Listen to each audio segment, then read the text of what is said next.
बात समझ में नहीं आए तो बहुत जरूर से जरूर निसंकोच होकर पूछो, इसे लिखो, इसे दूसरे को समझाओ कि अनुमान प्रमाण होता क्या है, ये समझना है। देखो, दुनिया में जो अनुमान शब्द चलता है ना, वो उतना हल्का शब्द ये नहीं है। एक तो ये बात सब लोग नोट कर लो, याद कर लो कि दुनिया में तो अनुमान सिर्फ अंदाजे को कहते हैं, जो ज्यादातर ऐसे ही होता है, गलत भी नहीं। जैसे मैंने बताया कि मेरा अनुमान है कि आज बारिश होगी, मेरा अनुमान है कि ये दूध 10 किलो होगा, चाहे निकले वो 5 किलो का या की बात नहीं है। यहाँ तो उसकी बात है जो 100% एक्यूरेट रिजल्ट देता है, उसी को हम अनुमान कहते हैं। और जो ऐसा नहीं देता है उसे कहते हैं अनुमानाभास। ये सबसे ज्यादा इम्पोर्टेंट पॉइंट है, आप पहले इसे नोट डाउन करो। अनुमान उसे कहते हैं जो 100% सही रिजल्ट देता है। जो गलत रिजल्ट देता है उसको अनुमानाभास कहते हैं, अनुमान नहीं कहते हैं। तो ये बात समझ लेना। फिर इसके बाद अपन अनुमान को पढ़ते हैं आगे। हमने 20 पैराग्राफ पढ़ लिए थे, अब आज 21वां पैराग्राफ पढ़ेंगे। अनुमान का क्या स्वरूप है, इसे समझने के लिए थोड़ा सा मन लगाइए और एकदम इस चीज को समझने की कोशिश कीजिए। अनुमान की परिभाषा हमें सोते से उठा दे तो याद रहनी चाहिए। अनुमान किसे कहते हैं तो तुरंत ध्यान में आना चाहिए, साधनात् साध्य विज्ञानम अनुमानम। साधन से साध्य के ज्ञान को अनुमान कहते हैं। ये परिभाषा बहुत अच्छे से समझो। अनुमान किसे कहते हैं? साधन से साध्य के ज्ञान। साधन क्या, साध्य क्या, और उसका ज्ञान कैसे होता है, इसको एक उदाहरण कम से कम याद रखो। उदाहरण से, एक कहावत है, दृष्टांते स्फुटायते मति। एक दृष्टांत ध्यान रखोगे तो बुद्धि बिल्कुल स्पष्ट हो जाती है बात बुद्धि में। तो मैं आपको जो शास्त्रों में इसमें उदाहरण आता है, जो हमने पढ़ा था, वही याद रखना तो ज्यादा अच्छा रहेगा। उदाहरण अग्नि और धुआं का अच्छी तरह याद रखो। एक व्यक्ति को एक जगह धुआं दिखाई दी किसी पहाड़ के ऊपर, तो उसने अपने मित्र से कहा कि देख भाई, वहां उस पर्वत में अग्नि है। तो मित्र ने पूछा, तुम कैसे कहते हो अग्नि है? अग्नि दिखती नहीं, फिर कैसे कहते हो? तब उसने उत्तर दिया कि हमको वहां पर धूम दिखाई देता है, तो इससे सिद्ध होता है कि वहां अग्नि है। तो अब यहाँ इस उदाहरण को आप पकड़ के लटके रहना, इसको नहीं भूलना, नहीं तो फिर अनुमान समझ में नहीं आएगा। जब भी आपको अनुमान के संबंध में कोई भी भ्रम हो तो ये दृष्टांत याद रखना। क्या? यहाँ पर धुआं है वो साधन है, अग्नि है वो साध्य है। ये एक दृष्टांत याद रखो, बाकी 100 दृष्टांत इसके आधार पर आप और बनाओ, लेकिन एक पक्का याद रखो, अनुमान किसे कहते हैं? साधन से साध्य के ज्ञान को अनुमान कहते हैं। साधन क्या है? धुआं। साध्य क्या है? अग्नि। अग्नि हमको प्रत्यक्ष नहीं दिखाई दे रही है, साध्य हमको प्रत्यक्ष नहीं दिखाई। साध्य छुपा हुआ होता है, साध्य सीधा नहीं दिखाई देता है, ये खास बात है। साधन हमको सामने दिखाई देता है, इसलिए हम साधन से साध्य को पहचान लेते हैं और बस इस कला का ही नाम अनुमान ज्ञान है। ये बहुत अच्छी विद्या है, बहुत उच्च कोटि की विद्या है, इसीलिए इसका नाम न्याय विद्या है। आत्मा को भी अनुमान से जाना जाता है, केवल ज्ञान को अनुमान से जाना जाता है, सर्वज्ञ को अनुमान से जाना जाता है। अनुमान का विषय बहुत व्यापक है। प्रत्यक्ष से तो हम 1% पदार्थों को जानते हैं, 99% बातों को, पदार्थों को हम अनुमान से जानते हैं। तो यदि हमें अनुमान सही नहीं लगाना आया तो हम बहुत दुखी रहेंगे, और अनुमान लगाना आ गया तो हमें अमृत पीने जैसा आनंद आएगा। तो देखो भैया, बहुत मन लगा के पढ़ो, बहुत आनंदित हो करके पढ़ो, रस ले ले करके पढ़ो, तब बहुत आनंद आएगा। अनुमान की परिभाषा क्या बोलो? साधन से साध्य के ज्ञान को अनुमान कहते हैं। छोटी सी लाइन नोट कर लो कॉपी पर सबसे ऊपर, साधनात् साध्य विज्ञानम अनुमानम। 100 बार बोलो, साधनात् साध्य विज्ञानम अनुमानम, साधनात् साध्य विज्ञानम। एक दिन माला जपो, जैसे नमोकार मंत्र की माला जपते हैं, ऐसे एक दिन 108 बार बोलो, साधनात् साध्य विज्ञानम अनुमानम। ये भी जाप है, वैसा ही पुण्य मिलेगा आपको, चिंता मत करो। साधनात् साध्य विज्ञानम अनुमानम, साधनात् साध्य विज्ञानम अनुमानम, साधनात् साध्य विज्ञानम अनुमानम। तो ये बात अच्छा, और दृष्टांत याद रखो एक अग्नि का। अग्नि क्या है? साध्य है। उसका साधन क्या है? धुआं। और पर्वत में अग्नि, पर्वत को क्या बोलते हैं? पक्ष बोलते हैं, धर्मी बोलते हैं। ये सब एक जगह नोट कर लो। एक उदाहरण जब तक क्लियर नहीं होगा तो बार बार उलझते रहते हैं। मैं बहुत लोगों को कई जानता हूं जो अनुमान को समझते नहीं है, मैं आपको बहुत सरल करके समझा रहा हूं प्यार से, तो आप इसको अच्छे से याद रखो। चलो 21वां पैराग्राफ पढ़ता हूँ, अब पढ़ते हैं, फिर मैं थोड़ा और समझाऊंगा, फिर आप पूछोगे तो और ज्यादा समझाऊंगा। किम तत्साधनम यद हेतुकम साध्य ज्ञानम अनुमानम। किम तत्साधनम, वह साधन क्या है? यद हेतुकम साध्य ज्ञानम अनुमानम, जिसके हेतु से, जिसके कारण से साध्य का ज्ञान होना आपने अनुमान बताया है। इति चेत, ऐसा कोई प्रश्न पूछता है। किसी ने ये प्रश्न पूछा, प्रश्नोत्तर की शैली आचार्य की अपनी है। आचार्य प्रश्नोत्तर की शैली में स्वयं ही बात कह रहे हैं कि देखो, यहाँ कोई ऐसा पूछे कि आपने कहा कि साधन से साध्य का ज्ञान होना अनुमान है, तो महाराज हमको ये तो समझाओ कि साधन किसे कहते हैं। हम तो साधन माने क्या समझते हैं? आप जानते हैं साधन? अभी जैसे मैं आपसे कहूं कि मैं सम्मेद शिखर जा रहा हूं, तो आप पूछेंगे आप किस साधन से जा रहे हैं? तो साधन का मतलब हम क्या समझते हैं? ट्रेन, प्लेन, ऑटो रिक्शा, पैदल। हम जाने साधन माने हम ये चीजें समझते हैं, यातायात के साधनों को साधन समझते हैं।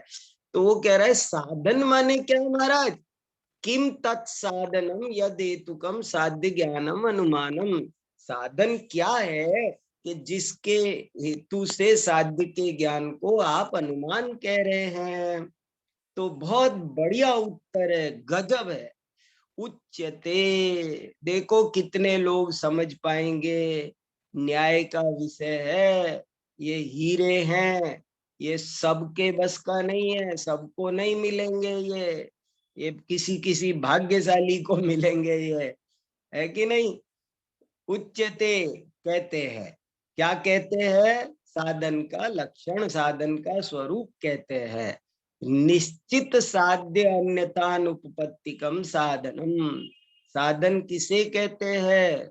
जिसकी साध्य के साथ अन्यथानुपपत्ति निश्चित हो उसे साधन कहते हैं। अब ये भी छोटी छोटी परिभाषाएं हैं, ये मंत्र हैं, ये दिखने में छोटे छोटे हैं, लेकिन इनमें बड़ा गंभीर रहस्य ये जैसे गणित के नियम, फॉर्मूला, जैसे साइंस के फॉर्मूला, सबके फॉर्मूलाज होते हैं ना, वो फॉर्मूला सूत्र याद होंगे तो आपको आगे की विद्या आएगी। ऐसे ही ये न्याय के सूत्र है। निश्चित साध्य अन्यथानुपत्तिकम साधनम। साधन किसे कहते हैं? जिसकी साध्य के साथ अन्यथानुपपत्ति निश्चित हो उसे साधन कहते हैं। अब जरा एक मिनट ये अन्यथानुपपत्ति शब्द भी समझ लो। अन्यथा, अन्यथा माने अपन बोलते हैं वही अर्थ है। अन्यथा माने वरना तो, नहीं तो। अनुपपत्ति, अन्यथा अनुपपत्ति, यहाँ ए छुपा हुआ है अन्यथा में। अन्यथा अनुपपत्तिकम, अनुपपत्तिकम माने उपपत्ति माने होना, उपपत्ति माने प्राप्ति। अब ये नोट कर लो, उपपत्ति, मैं भी नोट करता हूँ। उपपत्ति, इन चीजों को नोट कर कर करके सब चीजें समझ में आती है। उपपत्ति माने होना, प्राप्ति, और अनुपपत्ति माने अप्राप्ति, नहीं होना। जो साध्य के बिना नहीं होता है, निश्चित माने गारंटी से, उसको साधन कहते हैं। देखो अब साधन की क्या परिभाषा हो गई? जो साध्य के साथ ही रहता है, उसके बिना गारंटी से नहीं रहता है, उस चीज को साधन कहते हैं। अब जरा भाई चलो अपने उदाहरण पर। वहां क्या साधन था? धुआं। तो धुआं साध्य क्या था? अग्नि। धुआं क्या अग्नि के बिना रहता है? कभी भी नहीं रहता। कभी ऐसा हो सकता है कि धुआं तो है पर अग्नि नहीं है? ऐसा नहीं होता। इसलिए धुआं को कहा अग्नि का साधन। तो निश्चित साध्य अन्यथानुपत्तिकम साधनम। यस्य साध्याभाव असंभव नियम रूपा व्याप्ति अविनाभावाद्य पर पर्याया साध्य अन्यथानुपत्ति ही तर्काख्येन प्रमाणेन निर्णीता तत्साधनम इत्यर्थ। वाह! यस्य, ये सब भाषाएं आ जाए फिर देखो क्या माला माल हो जाता है व्यक्ति। व्यक्ति ज्ञान से माला माल होता है। यस्य साध्याभाव असंभव नियम, जिसकी साध्य के अभाव में, देखो संधियां जोड़ कर देखो, उसको पकड़ में समझ में आएगा। साध्याभाव, साध्य के अभाव में असंभव, अभाव के साथ में भी आ जुड़ा हुआ है, वो असंभव है। असंभव माने नहीं होना, संभव, भव माने भू धातु भू सत्तायाम, भव माने होना, असंभव माने नहीं होना। साध्य के अभाव में नहीं होना, और नहीं होना माने नियम रूप से नहीं होना। ये और एक गजब की बात है। जैसे कोई आपसे पूछे कि आप रोज मंदिर जाते हो? बोले हाँ जाते हैं। फिर हमने एक दिन आपको पूछा आज मंदिर गए थे? नहीं आज तो नहीं गए। तो आप तो कहते थे हम रोज जाते हैं। बोले वो कभी कभी तो छूट जाता है, क्या करे, कभी कभी तो छूट। तो इसको हम देव दर्शन का नियम नहीं कहेंगे। नियम किसको कहेंगे? जो कभी ना छूटे। जो तो यहाँ का साध्य के अभाव में नहीं होने का जिसके साथ नियम है उसका नाम है व्याप्ति, उसी का नाम है अविनाभाव। इति अपर पर्याया, ये इसके अपर नाम है। पर्याय माने पर्यायवाची नाम, अपर माने दूसरे अविनाभाव। अविनाभाव कहो या व्याप्ति कहो, दोनों एक ही बात है। व्याप्ति का पर्यायवाची दूसरा नाम है अविनाभाव, और अविनाभाव माने साध्य के बिना साधन का नहीं होना। ए माने नहीं, बिना माने भी नहीं, भाव माने होना, साध्य के बिना नहीं होना। साध्य अन्यतानुपत्ति ही, ये इसी का नाम साध्यानुपत्ति भी है। और ये तर्काख्येन प्रमाणेन निर्णीता, तर्क नामक प्रमाण से निर्णीत होती है, उसे ही साधन कहते हैं। तत्साधनम इत्यर्थ। जो व्याप्ति अविनाभाव आदि से निश्चित होता है वही वास्तव में साधन है, और कोई साधन नहीं होता। साधन वही होगा जिसका साध्य के साथ में अविनाभाव नियम होगा। ये इम्पोर्टेंट बात है। ऐसे नहीं होगा कि कोई कहे वो वहां पर है ना, वो पहाड़ पर अग्नि है, बोले क्यों? क्योंकि मेरे हाथ में पेन है। तो अरे मेरे हाथ में पेन होने से अग्नि का क्या संबंध है? इसलिए ये हेतु नहीं चलेगा। वही हेतु बनेगा जो वास्तव में सही उत्तर दे कि हाँ वहां अग्नि, वहां धुआं है, इससे सिद्ध होता है कि अग्नि है। तदुक्तम कुमार नंदी भट्टारकई, तदुक्तम वही कहा है कुमार नंदी आचार्य ने। भट्टारक माने, यहाँ भट्टारक शब्द का क्या अर्थ है? यहाँ ये भी बहुत समझने की बात है, बहुत लोग समझते नहीं।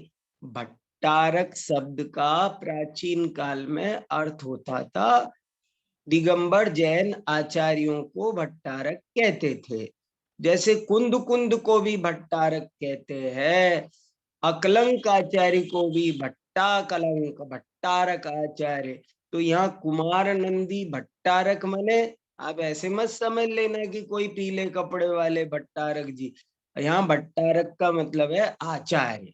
तदुक्तम कुमार नंदी भट्टारकई, कुमार नंदी भट्टारक के द्वारा माने आचार्य के द्वारा का। कुमार नंदी नाम के एक बहुत बड़े महान आचार्य हुए हैं। कब? अकलंक आचार्य के टाइम में। जब अकलंक आचार्य थे तभी कुमार नंदी आचार्य भी थे। और इनकी इनकी रचनाओं का नाम है वाद न्याय। एक बहुत अच्छी किताब है वाद न्याय।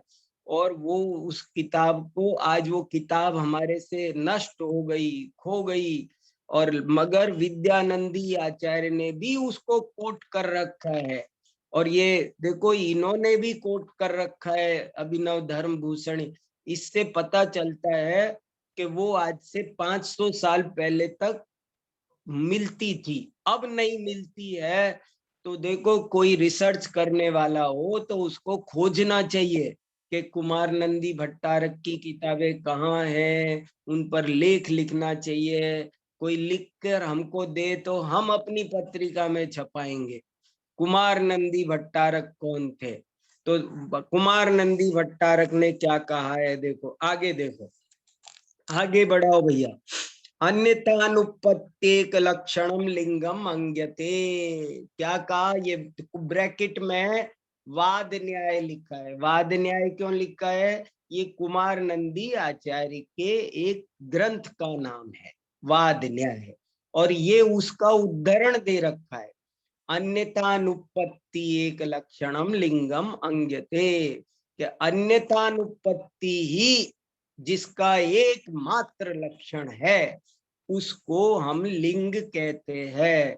अब ये भी सब एक जगह नोट करो कि लिंग, साधन और हेतु तीनों शब्द पर्यायवाची है, याद रखो।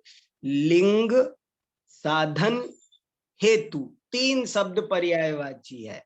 व्याप्ति, अविनाभाव, अन्यथानुपत्ति, ये सब पर्यायवाची है।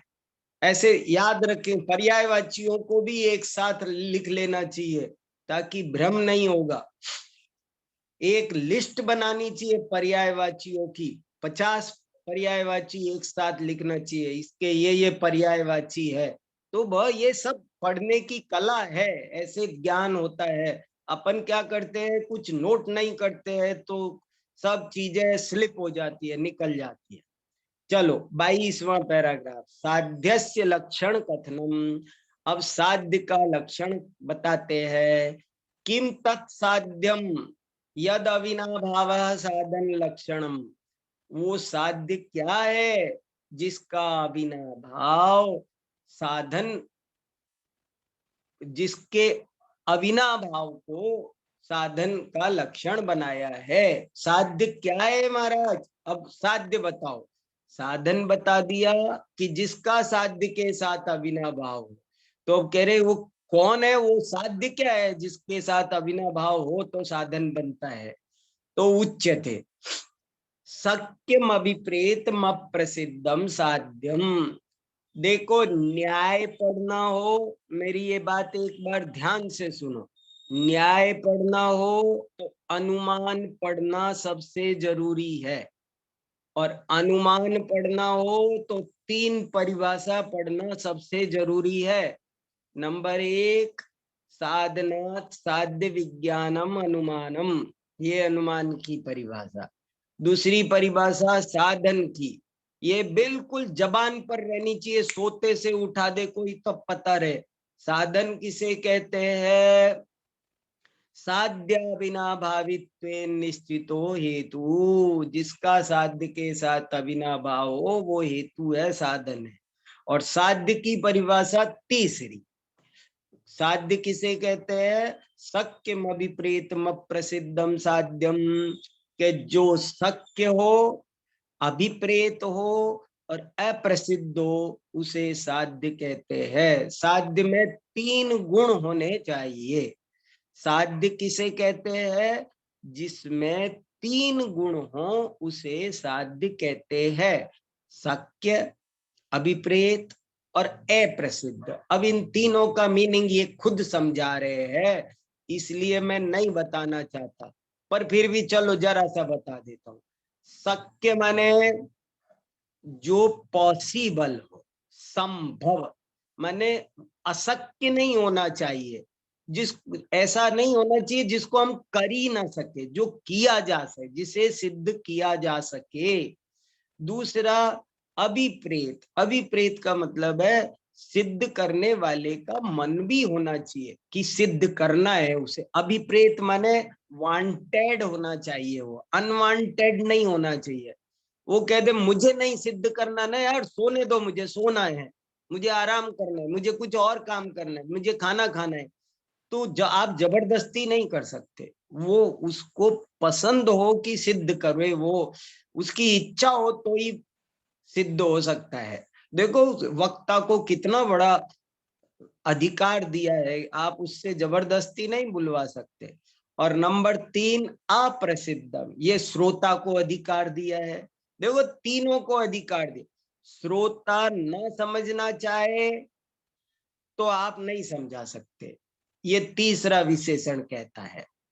वक्ता ना समझाना चाहे तो वो आप नहीं समझ सकते, ये दूसरा विशेषण कहता है।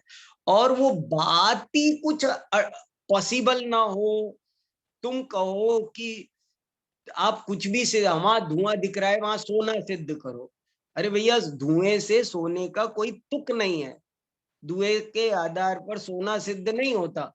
तो ये अशक्य बात हो गया। ऐसे 3 विशेषण बहुत इंपॉर्टेंट, 3 परिभाषा जिसको याद नहीं होगी उसको अनुमान समझ में नहीं आएगा, जिसको अनुमान समझ में नहीं आएगा उसको न्याय समझ में नहीं आएगा।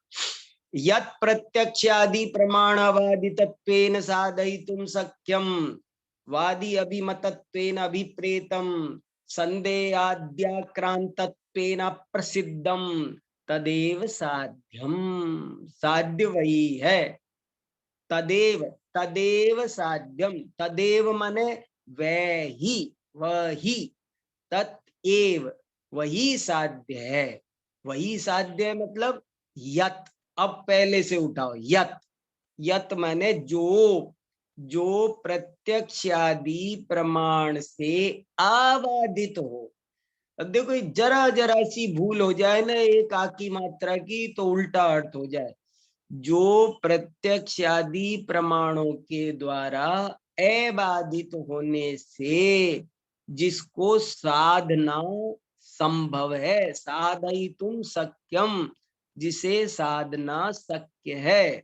वादी अभिमतत्वेन अभिप्रेतम, और वादी द्वारा अभिमत होने से, वादी माने वक्ता, वादी माने क्या, वदती इति वादी, जो बोलता है उसे कहते हैं। दो शब्द ये भी याद रखो, एक होता है वादी, एक होता है प्रतिवादी। वादी प्रतिवादी में क्या फर्क होता है? वादी माने जो कहता है, प्रतिवादी माने जो सुनता है, और सुनकर मना भी कर सकता है, वो कह सकता है आप गलत कह रहे। श्रोता को ये अधिकार दिया है कि वो प्रतिवाद कर सके। मैंने कहा कि आज बारिश आएगी, तो प्रतिवादी मेरे से कह सकता है what is the proof, how you can say.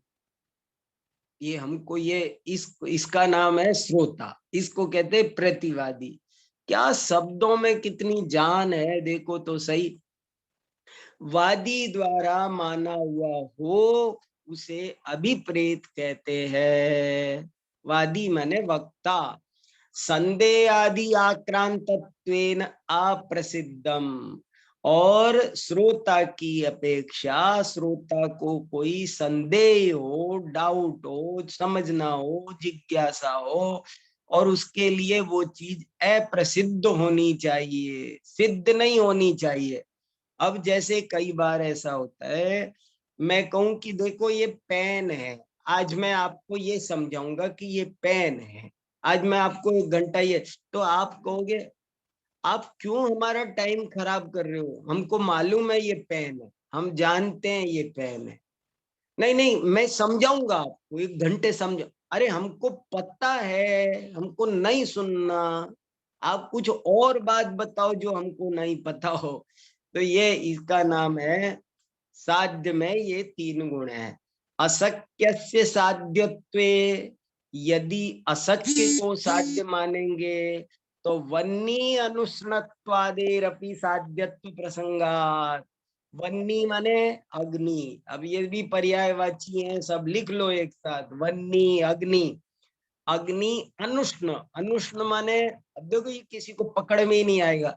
वन्य अनुष्णत्वादे कैसे लिखा हुआ है, दिखाई दे रहा है? संधि विच्छेद नहीं होगी तो पकड़ में नहीं आएगा। क्या क्या शब्द है, हमारे गुरुजी वर्णों का विश्लेषण कराते थे।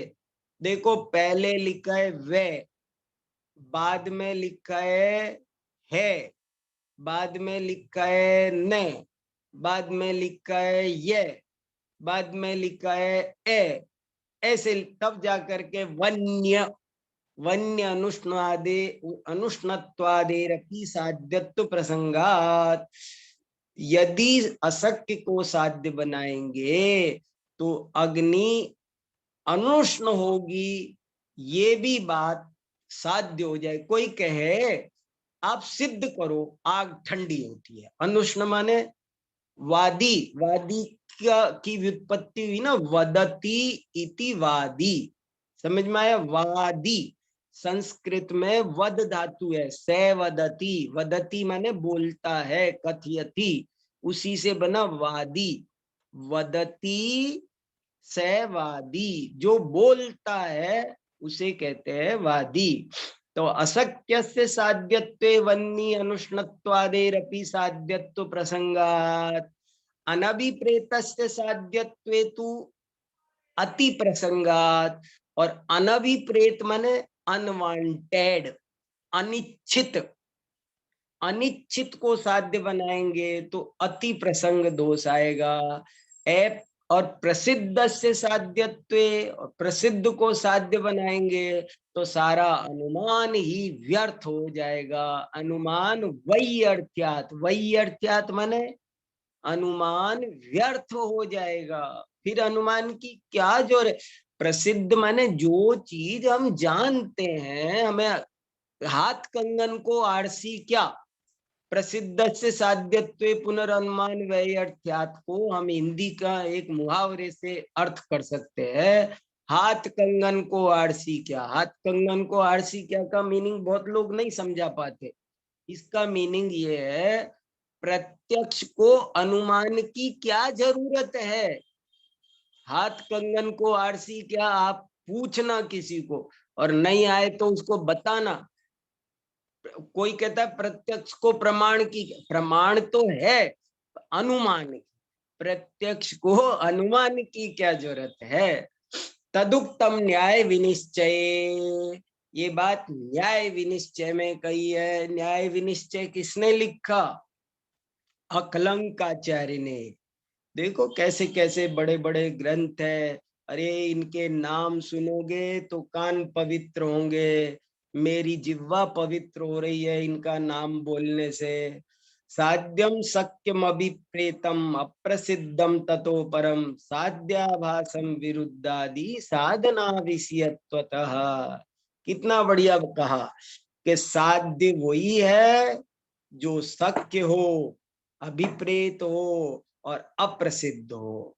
ततो परम, और उसके जो अलावा है, उससे जो कुछ उल्टा है, वो सब साध्याभासम, वो साध्य नहीं है, वो साध्याभास है। गजब की बात है। सब समझ में आ रहा है। किसी को कुछ पूछना, किसी को कुछ कहना पूछना हो तो अपना हैंड रेज करना। चलो 23वां पैराग्राफ पढ़ते हैं।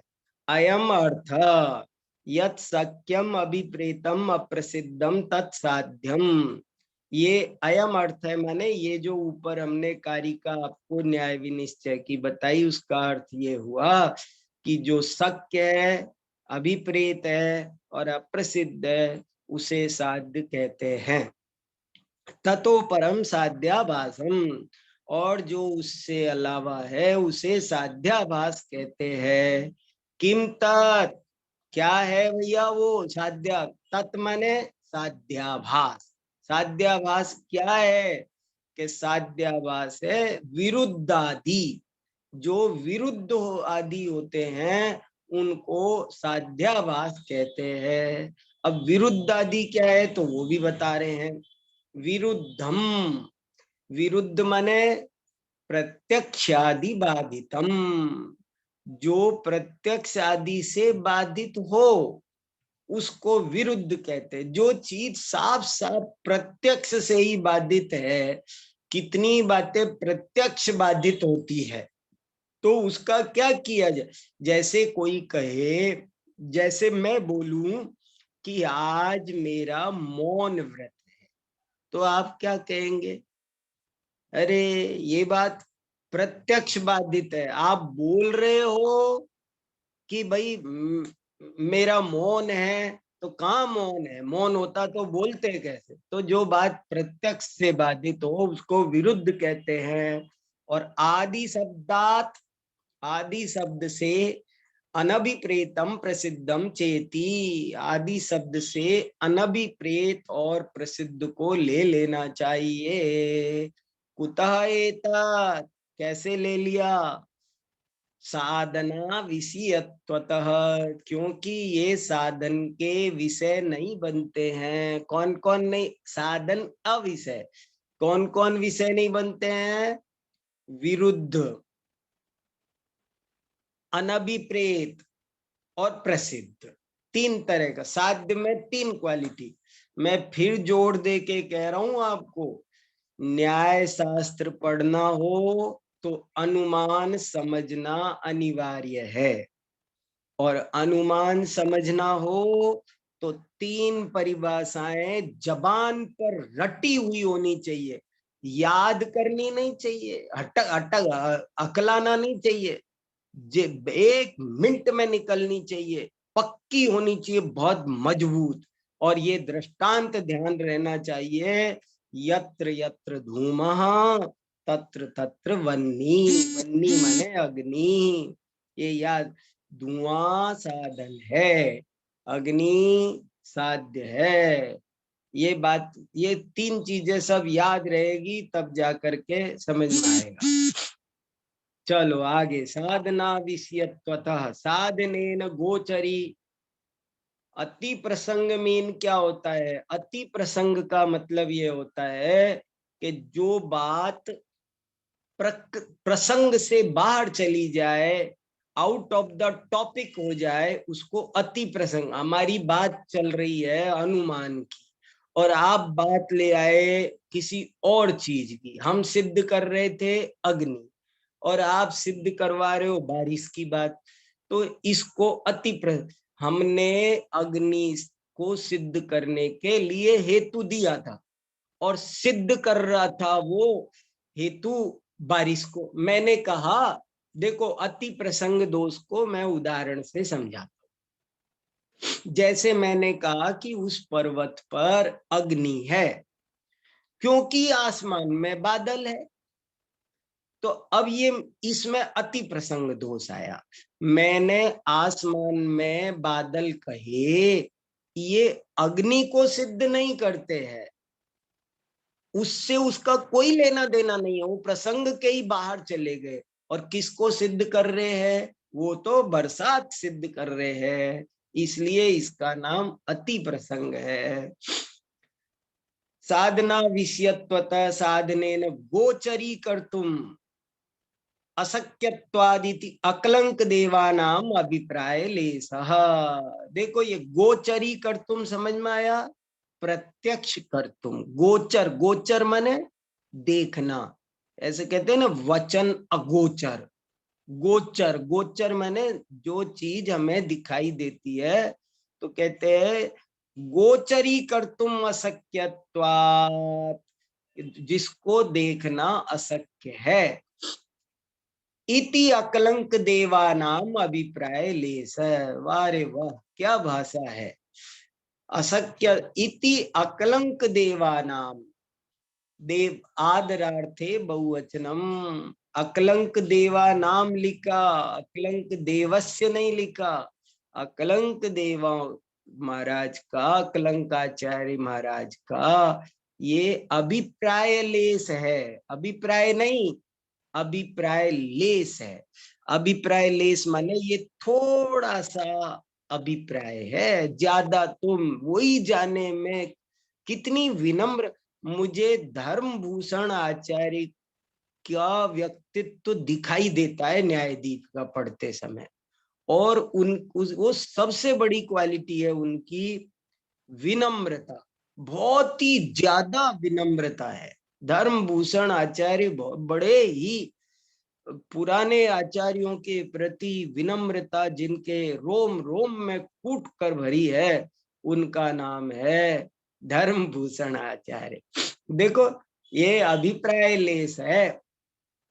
तद अभिप्राय साकल्यम तु यादवाद विद्यापतिर्वेद।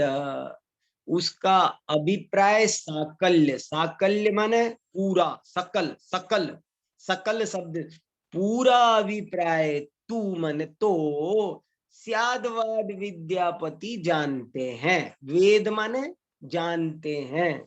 वेद शब्द संस्कृत का विद धातु से बना हुआ शब्द है जिसका अर्थ होता है जानना। देखो एक है वद और एक है वेद। वद माने बोलना और विद, वेद माने होता है जानना। स्यादवाद विद्यापति जानते हैं। स्यादवाद विद्यापति माने क्या? स्यादवाद विद्यापति का मतलब या तो अकलंकाचार्य खुद जानते हैं, या स्यादवाद विद्यापति वादीराज सूरी, जिन्होंने न्याय विनिश्चय पर बहुत बड़ी टीका लिखी है, उनका भी वो एक उपाधि है। तो बोले ज्यादा भैया वो जानते हैं। साधन साध्य द्वयम अधिकृत्य श्लोक वार्तिकम च। साधन और साध्य दोनों को विषय बनाकर दोनों के संबंध में श्लोक वार्तिक में भी कुछ कहा गया है, वो भी आप सुनिए। अन्यतानुपत्ति एक लक्षणम तत्र साधनम साध्यम सक्यम अभिप्रेतम अप्रसिद्धम उदाहृतम। अनुष्टुप छंद है। अन्यतानुपत्ति ही जिसका एक लक्षण है, उसे साधन कहते हैं। और साध्य वो है जो शक्य हो, अभिप्रेत हो और अप्रसिद्ध हो। 24वां पैरा, तदेवं अभिनाभाव निश्चयिक लक्षणात् साधनात् शक्याभिप्रेत प्रसिद्ध रूपस्य साध्यस्य ज्ञानम अनुमानम इति सिद्धम। तदेवं, इस प्रकार, तत् मने वह, एवं मने इस प्रकार, अविनाभाव निश्चय एक लक्षण रूप साधन से शक्य अभिप्रेत, शक्य माने पॉसिबल, अंग्रेजी शब्द भी लिख लेना चाहिए। शक्य माने पॉसिबल, अभिप्रेत माने वांटेड, अनभिप्रेत माने अनवांटेड, और प्रसिद्ध माने, प्रसिद्ध को क्या कहेंगे अंग्रेजी में? क्लियर। प्रसिद्ध माने नोन। Good, very good. प्रसिद्ध माने नोन, वेरी गुड। देखो रितु जी बहुत मन लगा के पढ़ रहे। देखो, तदेवं अविनाभाव निश्चयिक लक्षणात् साधनात् शक्या विप्रेता प्रसिद्ध रूपस्य साध्यस्य ज्ञानम अनुमानम इति सिद्धम। इस प्रकार ये सिद्ध हुआ कि अविनाभाव जिसका लक्षण है, उस साधन से शक्य, अभिप्रेत और अप्रसिद्ध रूप साध्य के ज्ञान को अनुमान कहते हैं। आगे आगे बढ़ाओ थोड़ा सा। अब इसके आगे स्क्रीन बढ़ाओ थोड़ा। अनुमानम 24वां पैराग्राफ एक ही लाइन का है। 25वां पैराग्राफ बहुत बढ़िया है। देखो, तद, अब इससे और क्लियर होगा। अपन 25वां पैराग्राफ पढ़ेंगे तो अनुमान का स्वरूप और ज्यादा क्लियर होगा। क्या हेडिंग है 25वें पैराग्राफ का? अनुमानम द्विधा विभज्य स्वार्थानुमानस्य निरूपणम। अनुमान को दो भागों में बांटकर विभज्य, विभज्य माने क्या हुआ? ये शब्द अगर कोई संस्कृत नहीं भी जानता हो ना, पर यदि मन लगा के पढ़े ना तो उसको संस्कृत आ जाती है। मैंने बहुत सारी ऐसी माताएं बहनें, हमारे गांव में एक बहन जी थी, वो पढ़ी ही नहीं थी एक भी क्लास, लेकिन संस्कृत के ग्रंथों को पढ़ लेती थी, लगा लेती थी। गजब की बात है। तो ये तो सब अपने ज्ञान बाहर से नहीं आता, ज्ञान अंदर से आता है। अनुमानम द्विधा विभज्य, अनुमान को द्विधा, द्विधा माने दो प्रकार से। द्विधा, कहीं भी धा लग जाए तो धा माने प्रकार। द्विधा, त्रिधा, दसधा, पंचधा, शतधा, ये सब शब्द बनते हैं 10 धा, 10 प्रकार से।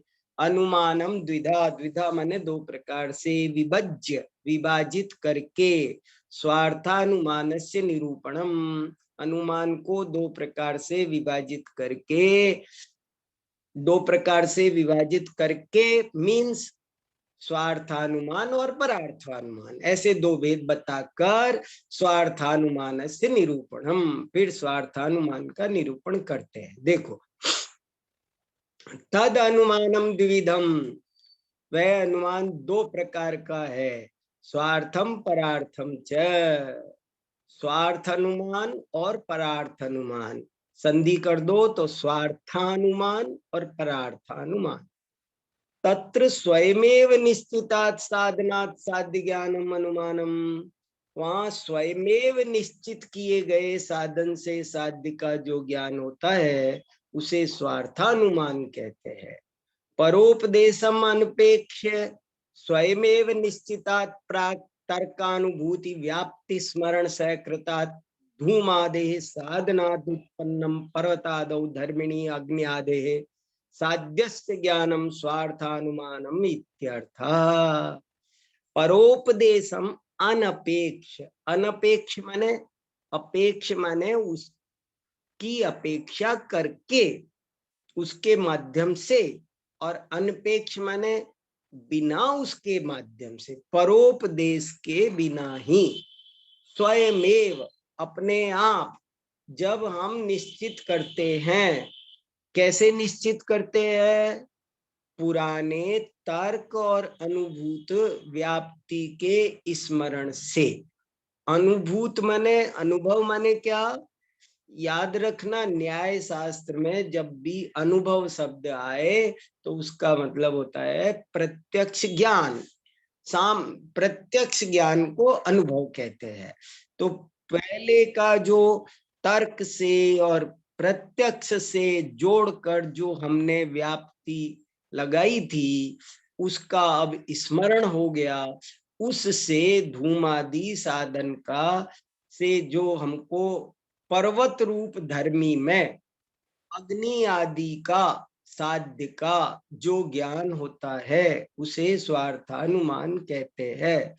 अब एक शब्द और नया आ गया, वो उदाहरण कभी नहीं भूलना। कौन सा? धुआं, अग्नि, पहाड़। पर्वत पर अग्नि है क्योंकि वहां धुआं है। इतना सा वाक्य आपको हिंदी में याद रखो, चाहे संस्कृत में याद रखो। पर्वतोयम वन्यमान धूमवत्वात्, ये संस्कृत में है। और हिंदी में कहो, वह पर्वत अग्नि वाला है क्योंकि वहां धूम है।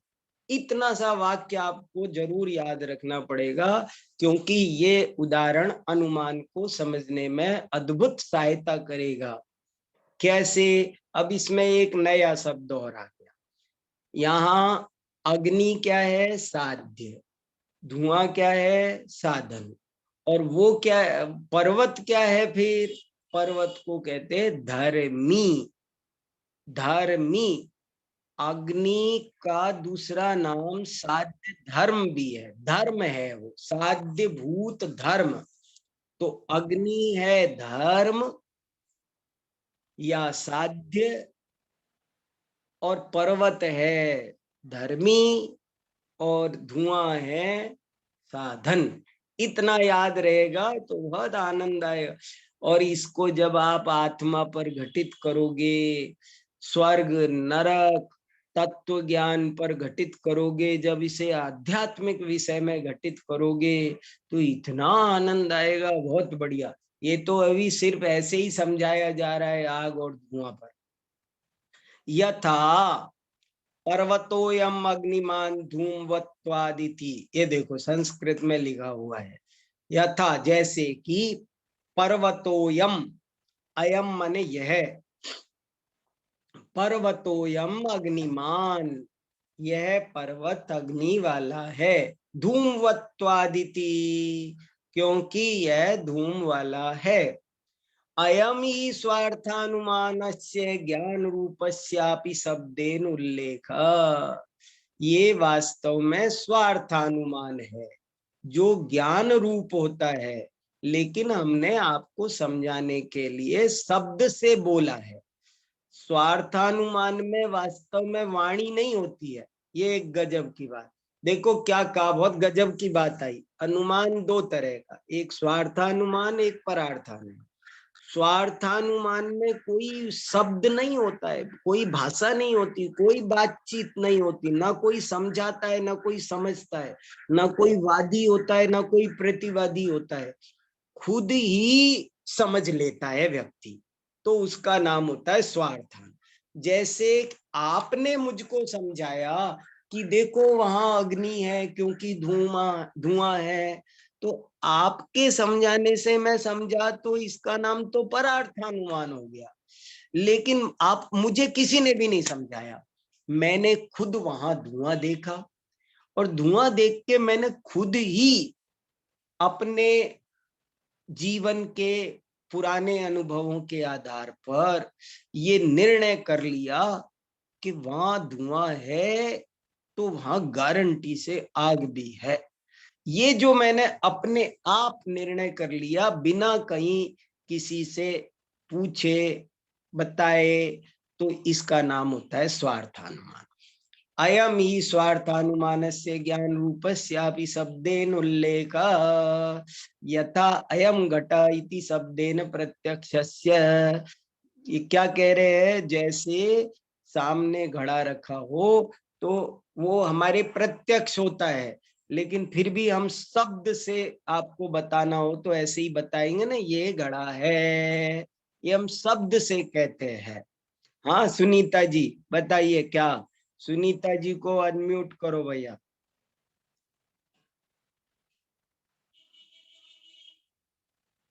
संदेश जी, सुनीता जी को अनम्यूट करो, कुछ पूछना है उनको। जी जी हाँ आप, हाँ जी। नमो जनानम सर। हाँ नमो जिनाणम, सुनाओ। सर अभी आपने जो कहा कि हमारे पुराने अनुभवों के हमने देखा कि धुआं है तो अग्नि हाँ है, हाँ और अब हमने दोबारा देखा कि धुआं है तो हमें ज्ञान हो गया कि वहां पर हाँ। अग्नि। तो क्या हम इसी ज्ञान को प्रत्यभिज्ञान में भी ले सकते हैं? क्योंकि नहीं पुराना नहीं, ये प्रत्यभिज्ञान नहीं हुआ। प्रत्यभिज्ञान तो वहीं तक हुआ कि जब आपने एक बार धुआं देखा, दूसरी बार देखा और आपने याद किया मैंने वहां भी धुआं देखा था, यहाँ भी देखा था, ये हुआ प्रत्यभिज्ञान। तो सर ज्ञान तो वही ना, पहले जो हमको नहीं सुनो, बहुत प्राणियों में यही पहले गजब ज्ञान की वही बात था है। ना। नहीं यही गजब की बात है। सब प्रमाणों पर लगा करके देखो, देखो क्या हुआ। देखो पहली बार मैंने धुआं देखा तो ये है प्रत्यक्ष। फिर मुझे उसकी याद आई, ये हुई स्मृति। फिर मैंने आज फिर धुआं देखा और मैंने सोचा कि अरे उस दिन भी धुआं देखा था मैंने, और वो तो बहुत घना था। इसका नाम हुआ प्रत्यभिज्ञान। और फिर मैंने लगाया कि अरे जहां जहां धुआं होता है वहां वहां आग जरूर होती है भाई, तो इसका नाम हो गया तर्क। और फिर अरे यहाँ पर भी आज गारंटी से आग है क्योंकि मैंने अभी अभी धुआं देखा, ये हुआ अनुमान। ऐसे चार चीज जरा बिल्कुल डिफरेंट, अलग अलग है चार चीज। समझ में आया सुनीता जी? Yes sir. हाँ चलो। अयम ही स्वार्थानुमानस्य ज्ञान रूपस्यापि शब्देन उल्लेख यथा अयम घट इति शब्देन प्रत्यक्षस्य पर्वतोयम अग्निमान धूमवत्वात् इत्यनेन प्रकारेण प्रमाता जानाति इति स्वार्थानुमान स्थितिरित्यवगंतव्यम। पर्वतोयम अग्निमान, यह पर्वत अग्नि वाला है, धूमवत्वात् क्योंकि धुआं वाला है। इस प्रकार से प्रमाता, प्रमाता माने क्या, मैंने एक दिन नोट करवाया था।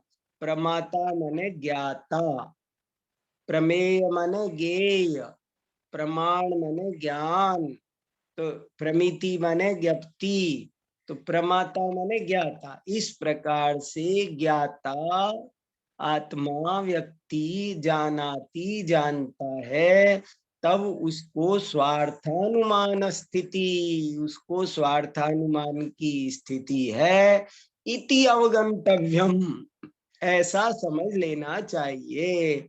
ये अवगंतव्यम के बीच में जो डैश का लगा हुआ है वो नहीं होता तो सही था। इति अवगंतव्यम एक ही शब्द है, ये मिला हुआ होना चाहिए। इति अवगंतव्यम ये इसका रूप है। स्वार्थानुमानस्य अंग प्रतिपादनम। हमारे पास 5 मिनट बचे हैं, किसी को कुछ कहना पूछना है? किसी को कुछ, रितु जी कुछ कह रही है तो बोलो। हाँ दीपाली जी बोलिए। नमो जिनानम सर। नमो जिनाणम, बहुत लास्ट अच्छा। जी आनंद आ रहा आपको है कि नहीं पढ़ने में, ये बताओ। जी यस सर। हाँ आपसे पढ़ने पढ़ने। में तो बहुत, संस्कृत का आप इतना डिटेलिंग बताते हैं तो और मजा आता हाँ, देखो है। एक बात है, ज्ञान आनंद से मिलता है और आनंद ज्ञान से मिलता है। ज्ञान और आनंद में अविनाभाव संबंध है। हाँ बोलिए दीपाली जी, चलिए। जी लास्ट टाइम रितु जी ने आपसे पूछा था कि वो धुआं और अग्नि का स्मृति से कैसे घटा सकते हैं तर्क अनुमान तक। तो आपने हाँ कुछ शेयर करने के लिए, मतलब शेयर करने वाले थे आप, तो आपने किया, मुझे तो दिखाई हाँ नहीं दिया। हाँ किया था ना, मैंने एक लेख भेजा था। एक मेरा लेख है, एक वस्तु का सभी प्रमाणों से ज्ञान, ऐसा एक आर्टिकल है। मैं आज फिर आपको ग्रुप में डाल दूंगा। एक वस्तु का सभी प्रमाणों से ज्ञान, तो वो आज मैं फिर से एक बार डाल दूंगा। ये न्याय दीपिका के ग्रुप में ही डालेंगे ना सर? हाँ हाँ, इसी ग्रुप में डालेंगे, और इसी में सर जरा डाल। एक बार वापस और वो तीन आपको और मैं आपको भी भेज दूंगा, आपका नंबर मेरे पास है शायद। जी हाँ जी जी थैंक हाँ यू। हाँ और आपने वो तीन बोला, अनुमान के तीन, साधनात् साध्यः विज्ञानम अनुमानम, वो जरा हाँ एक बार सर हाँ, फिर तीन से। जो साधन वेरी साध्य गुड, के और very good, very good, very good. देखो, मैं एक आज की क्लास में जो इम्पोर्टेंट बात बोली है वो एक बार फिर से बोल रहा हूं। यदि न्याय शास्त्र पढ़ना है तो अनुमान को समझना सबसे जरूरी है। और यदि अनुमान को समझना है तो तीन चीजें समझना, तीन लाइनें याद रखना, कंठस्थ करना, बिल्कुल भी उसमें भूल नहीं होना चाहिए, इतने पक्का याद करना वो जरूरी है। तीन परिभाषा जरूरी है। कौन कौन सी? नंबर एक, साधनात् साध्य विज्ञानम अनुमानम, कि अनुमान किसे कहते हैं? साधन से साध्य के ज्ञान को अनुमान कहते हैं। नंबर एक, पहली परिभाषा तो ये बिल्कुल ऐसी आनी चाहिए, नींद में कोई हिला दे तो निकल जाए। साधनात् साध्य विज्ञानम अनुमानम। दूसरी परिभाषा है साधन किसे कहते हैं, और तीसरी परिभाषा है साध्य किसे कहते हैं।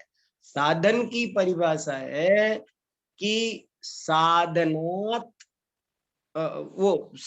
साध्या बिना भावित्वेन निश्चितो हेतु, के जिसका साध्य के साथ अभी, ये यहाँ लिखा हुआ है 21वें पैराग्राफ में परिभाषा लिखी हुई है, 21वें पैराग्राफ की सेकंड लाइन, निश्चित साध्य अन्यथानुपपत्तिकम साधनम।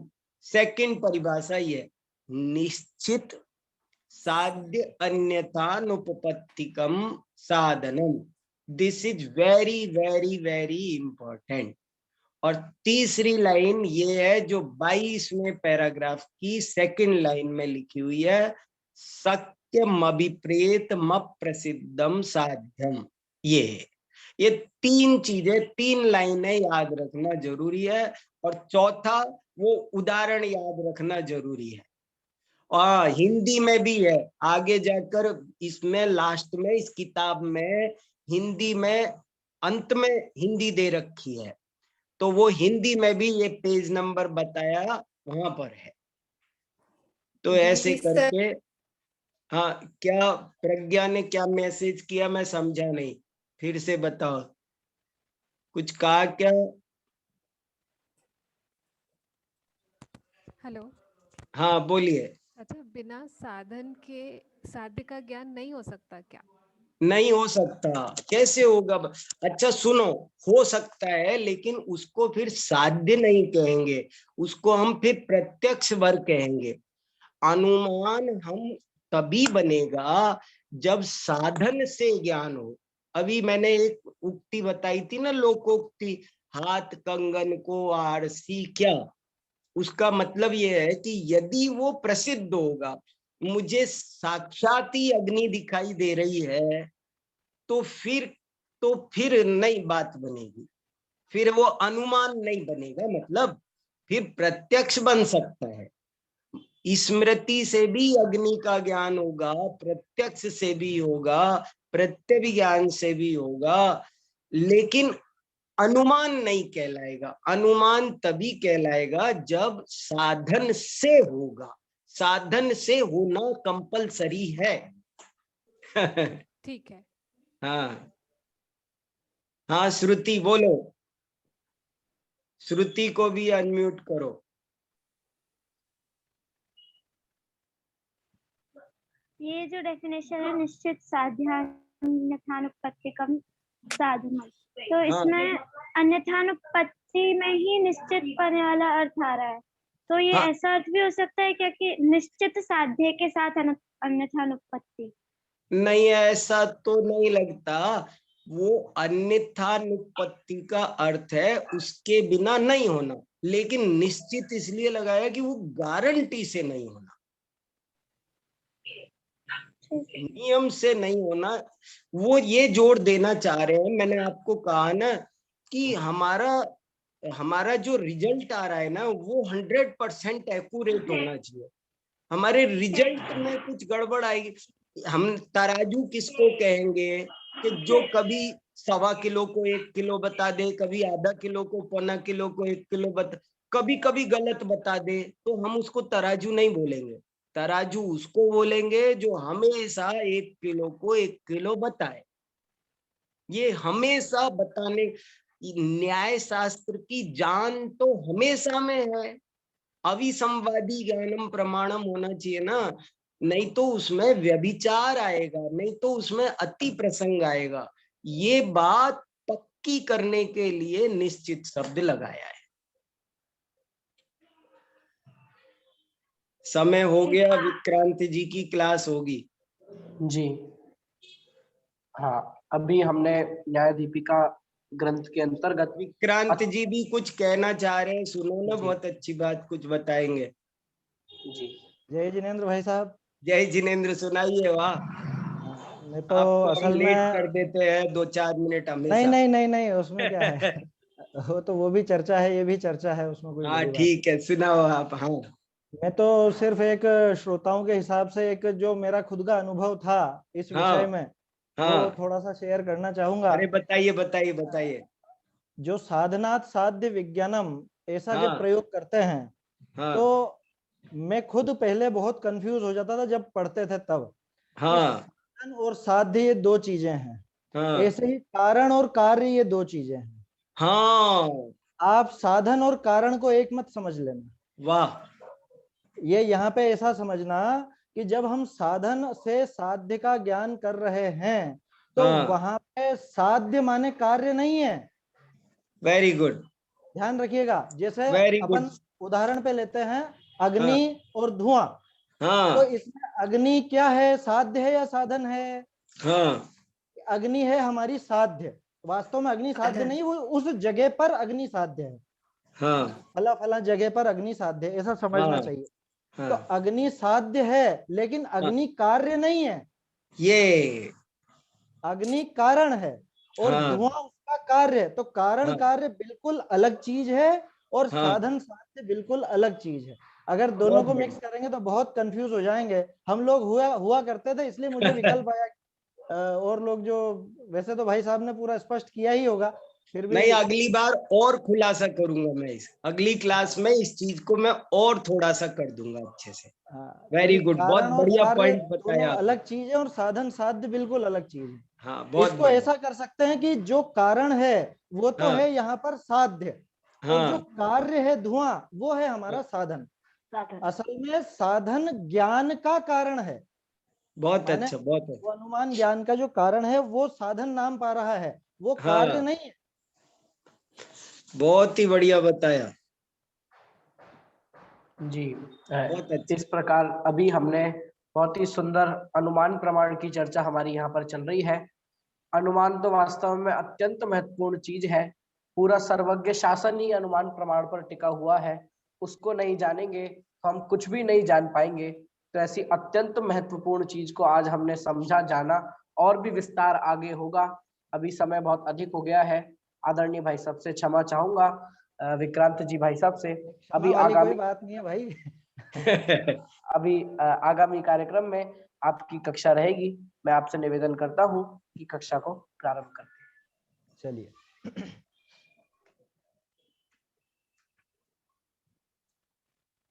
ओम नमः सिद्धाय। मंगलमय मंगल करण वीतराग विज्ञान, नमो ताहि जाते भय आदि महान। हरि मंगल करि हो महाग्रंथ करण को काज, जाते मिले समाज सब पावे निज पद राज। ग्रंथराज मोक्ष मार्ग प्रकाशक पर हमारी चर्चा चल रही है। 7वां अधिकार है व्यवहाराभासी का प्रकरण, और इसमें 7 तत्व का अन्यथा रूप। संदेश जी ये देखना यहाँ पे थोड़ा क्या ये ज्वाइन और लीव की जो साउंड है वो थोड़ा उससे डिस्टर्ब होता है ना, अगर वो बंद हो जाए तो देख लीजिए। तो 7 तत्व का अन्यथा रूप का प्रकरण अपना चल रहा है, और इसके अंदर हमारी बात हो चुकी है संवर तत्व का अन्यथा रूप तक।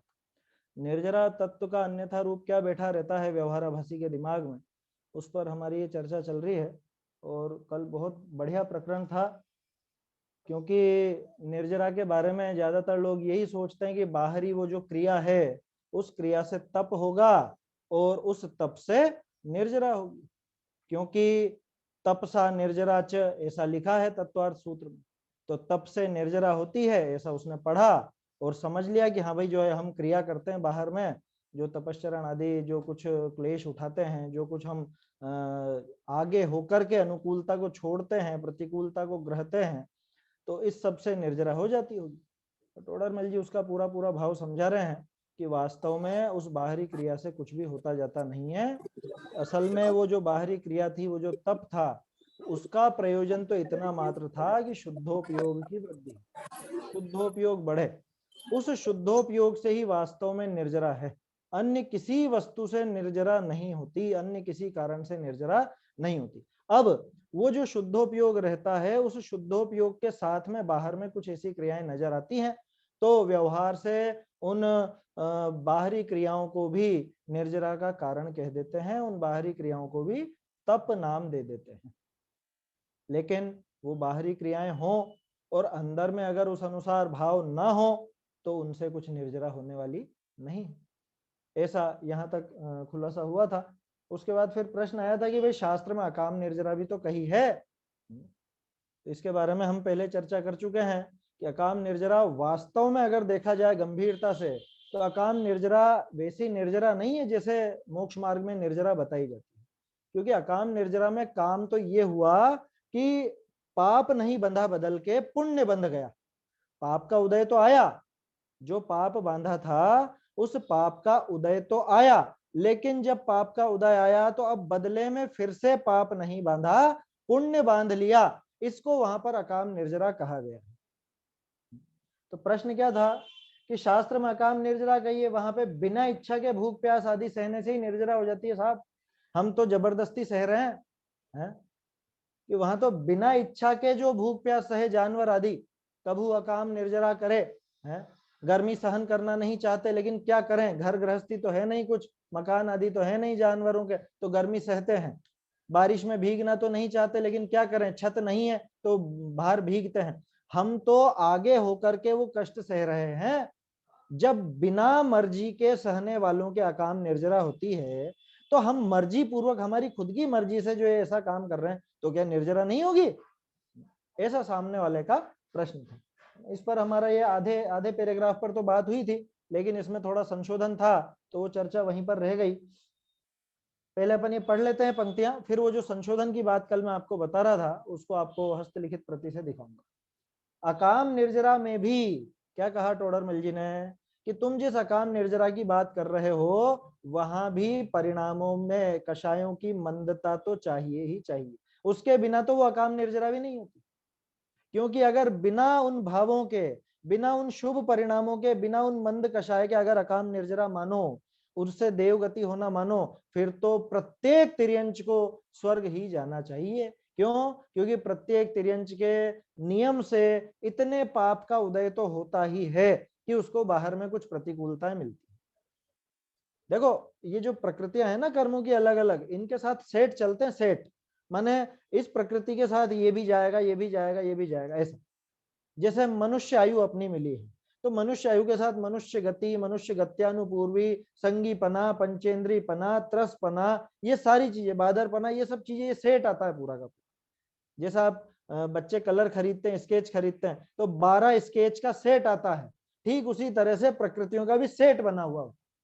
अब तिर्यंच जो है उसके नियम से कुछ असता वेदनी का भी उदय तो रहेगा ही रहेगा और जैसा भी रहेगा तो वो उसको बिना इच्छा के सहन भी करेगा। आप कह सकते हो करोड़पतियों के जो कुत्ते वगैरह होते हैं पालतू, उनके तो बहुत आराम है, अरे उनके भी बंधन का दुख है, उनके भी और असता भी है ही सही। ऐसा नहीं है कि वो पूरी तरह से साता ही साता चल रही है, असता का भी है ही सही। अब उसको वो बिना इच्छा की सहते हैं। जो पालतू, हम तो कहते हैं पालतू, वास्तव में तो बंधे हुए हैं, बंधन में है। हमें लगता है कि हमने बहुत सुविधा कर रखी, लेकिन वो बंधन भी तो दुख है ना। उस बंधन के दुख को चाह करके सहते हैं क्या? अगर वो अपनी मर्जी से सहते होते तो देखें, वो जो चिड़ियाएं कोई पालता है, आजकल तो वैसा अपराध है ना, चिड़ियाएं कोई पाले तोता वगैरह, उनका पिंजरा खोल के देख लो, पता चल जाएगा कि अपनी मर्जी से बंधे हुए हैं कि क्या है। तो बात यह है कि तुम जिस अकाम निर्जरा की बात कर रहे हो वहां भी मंद कषाय रूप भाव हो तब जाकर के अकाम निर्जरा होती है। अगर वहां कषायों की मंदता नहीं है, कोरा बाहरी वो सहन करना है, तो वो निर्जरा नहीं होगी, अकाम निर्जरा भी नहीं होगी। यदि तीव्र कषाय होने पर भी कष्ट सहने से पुण्य बंद होता तो सर्व ही तिर्यंचादिक देव ही हो, सो तो बनता है नहीं, वो तो कभी ऐसा होता नहीं। उसी प्रकार अब ये यहाँ पर घटित करो, देखो तो सही, टोडरमल जी ने उदाहरण दिया तो किसका दिया? जानवरों का। और यहाँ खुद को बहुत फूला नहीं समाता है क्रियाएं करके। तुलना देखो कहां से की गई है। भैया तू किससे किससे होड़ लगाना चाह रहा है कि तू जिस अकाम निर्जरा के पीछे पागल हो रहा है वो तिर्यंच यूं कर लेते हैं, कैसे कर लेते हैं, लेकिन मंद कषाय पूर्वक। उसी प्रकार इच्छा पूर्वक उपवास आदि करने से भूख प्यास आदि कष्ट सहते हैं, सो यह बाह्य निमित्त है। बाहरी निमित्त तो बना लिया, मैं भूखा तो रह गया, भोजन आदि को तो मैंने छोड़ दिया, ठीक है, लेकिन वहां जैसा परिणाम हो वैसा फल पाता है। पूरा भूखा रहने से कोई वो जो तो पुण्य चाह रहा है या जो अकाम निर्जरा जिसको कहलाना चाह रहा है, ऐसा भूखा रहने मात्र से नहीं होता। साथ में मंद कषाय भी जरूरी है। कषायों की मंदता जिसको शमन कहा जाता है, उपशम या प्रशम, जो भी आप नाम देना चाहो, तो वो जरूरी है, उसके बिना अकाम निर्जरा नहीं होती। तो घूम फिर करके बात किस पर आ गई? क्रिया पर या भावों पर? कि फिर से बात भावों पर ही आ गई, है ना। तू क्रिया चाहे जैसी कर ले, लेकिन फल तो तुझे तेरे भावों के अनुसार ही मिलेगा। उसमें कोई फर्क आने वाला, मतलब उस नियम में कोई बदलाव आने वाला नहीं है, ऐसा पक्का समझना। अब यहाँ पे जो पंक्ति है, ये जैसे अन्न को प्राण कहा उसी प्रकार, ये पंक्ति यहाँ की नहीं, ये पंक्ति यहाँ आती ही नहीं। ये पंक्ति आई है, आप पेज नंबर निकालिए 233, कल भी मैंने कहा था, उसमें चौथी पंक्ति पढ़िए, जैसे धन को व अन्न को प्राण कहा है। वो पूरा उदाहरण टोडरमल जी ने यहां से उठाकर वहां शिफ्ट किया है, वो मैं आपको हस्तलिखित प्रति में दिखाता हूं। क्या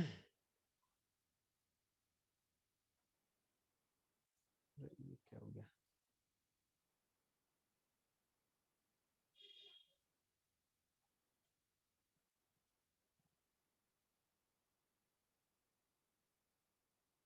हाँ, ये देखिए, ये आपको काटी हुई पंक्तियां नजर आ रही होंगी, यहाँ पर दिख रही है। ये ऊपर से चौथी पंक्ति पढ़िए, यहाँ जैसा परिणाम होई तैसा फल पावे है, ठीक है। इसके बाद फिर टोडरमल जी ने ये लाइनें लिख करके, 2-3 लाइनें लिख करके काट दिया था।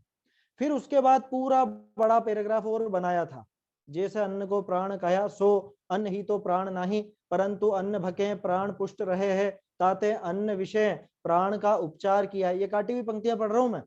कोई अन्न ही को प्राण जानी ताका संग्रह करे और भक्षण आदि न करे, प्राणी को न पोषे तो वह मरण ही को पाए, ऐसे ऐसे करके ये पूरा नीचे तक इन्होंने एक और उदाहरण दिया था। लेकिन फिर पूरा उदाहरण वापस से काटा। अब काटने में ये जो ये लिखा है ना, जैसे अन्न को प्राण कया सो, ये यहां तक तो काटने में आ गया, लेकिन ये थोड़ा सा टुकड़ा, ये छोटा सा टुकड़ा, जैसे अन्न को प्राण कया सो, ये काटने से रह गया। अब इसके आगे सो भी था, है ना। अब ये आप अगर फिट करके देखोगे तो ये यहाँ पर फिट होगा ही नहीं। ये कहाँ पे दिया फिर टोडरमल जी ने कि 2 पेज बाद पूरा का पूरा यही उदाहरण उतारा है। आप देख सकते हो पेज नंबर 233 पर, यहाँ दृष्टांत है, जैसे धन को व अन्न को प्राण कहा, और उदाहरण को मॉडिफाई भी किया, अन्न के साथ धन को भी जोड़ा, क्योंकि लोग बाग धन को भी प्राण कहते हैं, अन्न को भी प्राण कहते हैं, लेकिन उनको मात्र व्यवहार से प्राण कहा जाता है। ऐसा वो आगे पूरा खुलासा है, वो तो वहां पर आएगा। मेरा कहने का तात्पर्य तो ये है कि ये जो छोटी सी लाइन है, जैसे अन्न को प्राण कहा उसी प्रकार, वो इस पैराग्राफ में सेट ही नहीं होगी। आप करके देखिए, अर्थ निकालिए। कल मैंने कहा भी था कि आप इसको बिना इस लाइन के पढ़ के देखिए और इस लाइन सहित अर्थ निकाल के देखिए, बनेगा ही नहीं, निकलेगा ही नहीं, क्योंकि वो उदाहरण ही वहां नहीं बैठता। वो उदाहरण बैठ रहा है वहां पर आगे, और जैसा मैंने अभी आपको दिखाया, वो पूरा का पूरा उदाहरण टोडरमल जी ने काट के फिर से नए सिरे से लिखा था आगे। अब किस्मत से ये इतनी सी लाइन कटनी रह गई, वो नीचे से पूरी पूरी लाइनें कटी हैं, ये आखिरी हिस्सा था थोड़ा सा, तो ये कटने से रह गया। अब रह गया तो छप गया। हाँ बोलिए।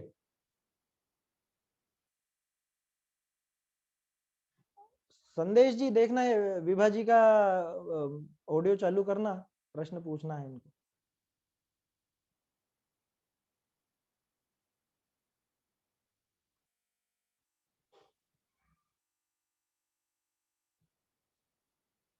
संदेश जी।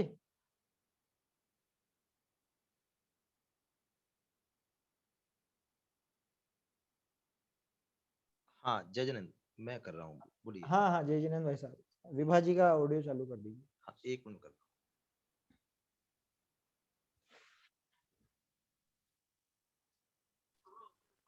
हूँ। मैंने इसको पढ़ा हाँ। और मैंने सोचा कि इसको है ना लगा के देखती हूँ। तो जैसे है ना लोकोक्ति में बोलते हैं ना, खाना नहीं खाओगे तो क्या मरोगे क्या, तो उसी तरह से मैंने लगाने की कोशिश करी कि है ना जिस प्रकार से हमें अगर अपने प्राण बचाने के लिए अन्न की आवश्यकता होती है, जैसे है ना प्राण अन्न पर डिपेंड है, उसी हाँ। तरह हमें कौन सी गति में जाना है ये डिपेंड करता है हमारे परिणामों के ऊपर।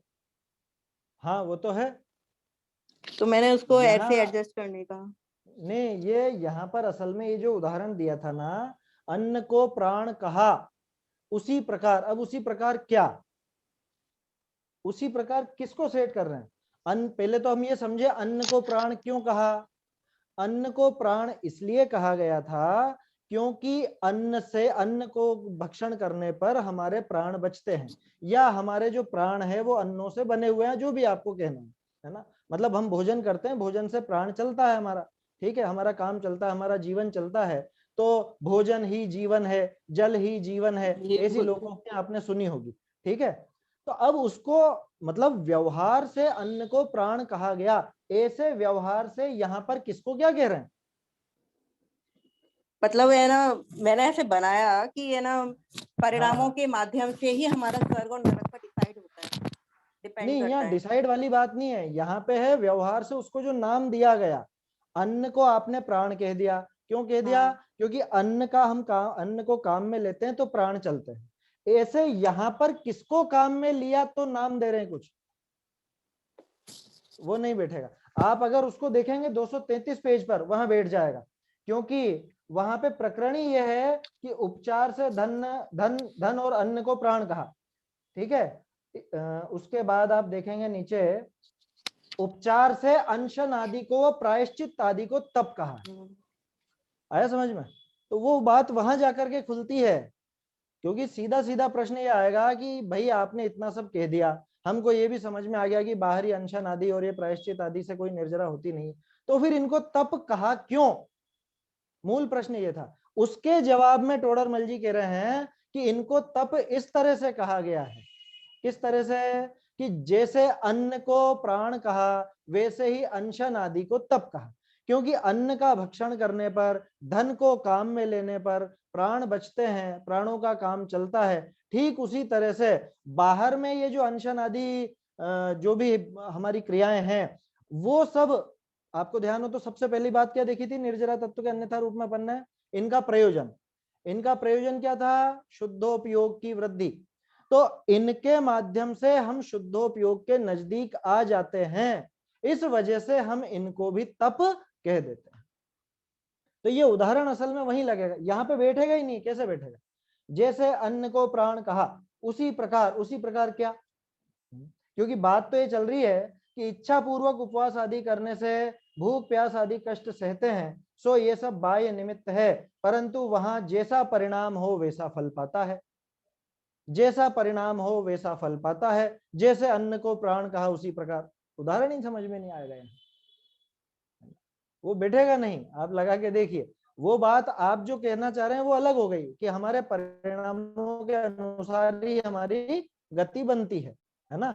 आप बताना परिणानुसार ही बनती है, जो भी है आगे जैसा हमारे जीव का, वो परिणामों के अनुसार स्वयमेव होता है। तो ये बात तो बिल्कुल अलग हो गई। ये था उदाहरण असल में, जैसे अन्न को प्राण कहा उसी प्रकार क्या। अच्छा, और अभी आपने अगर ढूंढारी में ध्यान दिया हो तो उसी प्रकार तो लिखा ही नहीं था वहां देखिए, जैसे अन्न को प्राण कहा सो, वो सो लिखा था। सो अन्न ही तो प्राण नहीं है, लेकिन अब वो सो का अर्थ क्या करते हैं? तो अनुवादकों ने सोचा क्या करें अब इसका, तो उन्होंने लिख दिया कि जैसे अन्न को प्राण कहा उसी प्रकार। अब उसी प्रकार आगे का वाक्य तो है ही नहीं। समझ में आ रही है बात? इसलिए ये जो छोटी सी पंक्ति आप खुद देखिएगा, उसको हटा करके देखेंगे तो बिल्कुल फ्लो बन जाएगा, और उसको लगाने की कोशिश करेंगे तो वो समझ में ही नहीं आएगी कि ये पैराग्राफ में क्या कहना चाहते। फिर से दिखाता हूं मैं आपको, देखिए यहाँ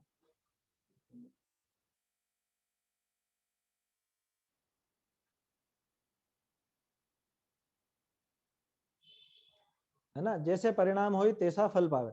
अब फिर आगे ये काट करके लिखी थी, बहुरीजियो इन्हीं को तप संज्ञा है सो उपचार सो है। टोडरमल जी यही समझा रहे थे, लेकिन ये पूरा काटा उन्होंने, क्योंकि उपचार से तप संज्ञा भी आगे सिद्ध करी है, और उपचार से उनको तप संज्ञा है। उसी का उदाहरण था जैसे अन्न को प्राण किया सो। अब ये सो देखो, सो अन्य प्राण है, इंद्रियादिक है। सो मुख्य प्राण तो इंद्रियादिक है, अन्न ही तो प्राण नहीं। ये लिखा हुआ जो काटा हुआ है यहाँ, अन्न ही तो प्राण नहीं, परंतु अन्न भखे प्राण पुष्ट रहे, ताते अन्न विषय प्राण का उपचार किया है। कोई अन्न ही को प्राण जानी, ताका तो संग्रह करे और भक्षण आदि करे नहीं, करी प्राणनी को न पोषे तो वह मरण ही को पावे। ये का यही उदाहरण पूरा आगे शिफ्ट कर दिया टोडरमल जी ने। ये जो प्रकरण था कि भाई इनको तप नाम क्यों दिया जा रहा है, इस प्रकरण को समझाने के लिए टोडरमल जी ने उदाहरण दिया था कि जैसे अन्न को प्राण कहा है, उसी तरह से इन अनशन आदि को, प्रायश्चित आदि बाहरी क्रिया को तप कहा है ना। अब जैसे अन्न का भक्षण तो न करे और सिर्फ संग्रह करे तो मरेगा, ठीक वैसे ही तप का मुख्य प्रयोजन क्या था? जैसे अन्न का मुख्य प्रयोजन खाना, अब उसको खाए नहीं, कोरा इकट्ठा करे तो मरेगा। ठीक उसी तरह से ये बाहरी तपों का मुख्य प्रयोजन क्या था? शुद्धोपयोग की वृद्धि। तो बाह्य तप की क्रिया तो करे, लेकिन शुद्धोपयोग न करे, शुद्धोपयोग में लीन ना हो तो क्या होगा? कि मरेगा। आया समझ में? तो फिर वो तप नाम नहीं पाते। तो वो व्यवहार से तप संज्ञा उनको क्यों है, उसका उदाहरण था ये चीज वहां पर टोडरमल जी ने 233 पेज पर समझाई थी। ठीक है, लेकिन आपने प्रयास किया उसमें, वहां कोशिश की देखने की ये होमवर्क था एक तरह से, उससे खुलासा ही हुआ होगा आपको। इतना तो बैठ गया होगा कि ये बैठ नहीं रही है यहाँ। अपन बिठाना चाहें तो कैसे भी बिठा, लेकिन ये बैठेगी नहीं पंक्ति, क्योंकि ये पंक्ति मूल में वहां पर जाकर के बैठेगी 233 पेज पर। ठीक है, चलिए आगे बढ़ते हैं अपन।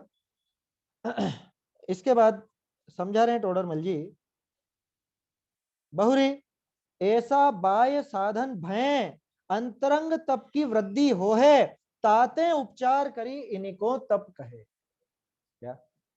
ऐसा बाह्य साधन होने पर अंतरंग तप की वृद्धि होती है, इसलिए उपचार से इनको तप कहा जाता है। किनको? देखो टोडरमल जी ने ये दूसरी बार बताया है ना, और अभी तीसरी बार वो 233 पर बताएंगे। शुरू से ही तो समझाते आ रहे हैं, क्योंकि शुरू में प्रश्न खड़ा किया था ना, इनको तप नाम क्यों दिया, इनसे निर्जरा क्यों बताई। ये दो मुख्य प्रश्न है कि बाहरी क्रिया से अगर कुछ भी फल नहीं है, कोई काम की नहीं है, तो इनसे निर्जरा क्यों बताई एक, और दूसरा इनको तप क्यों कहा। तो बार बार टोडरमल जी पक्का करते जाते हैं अलग अलग तरीके से।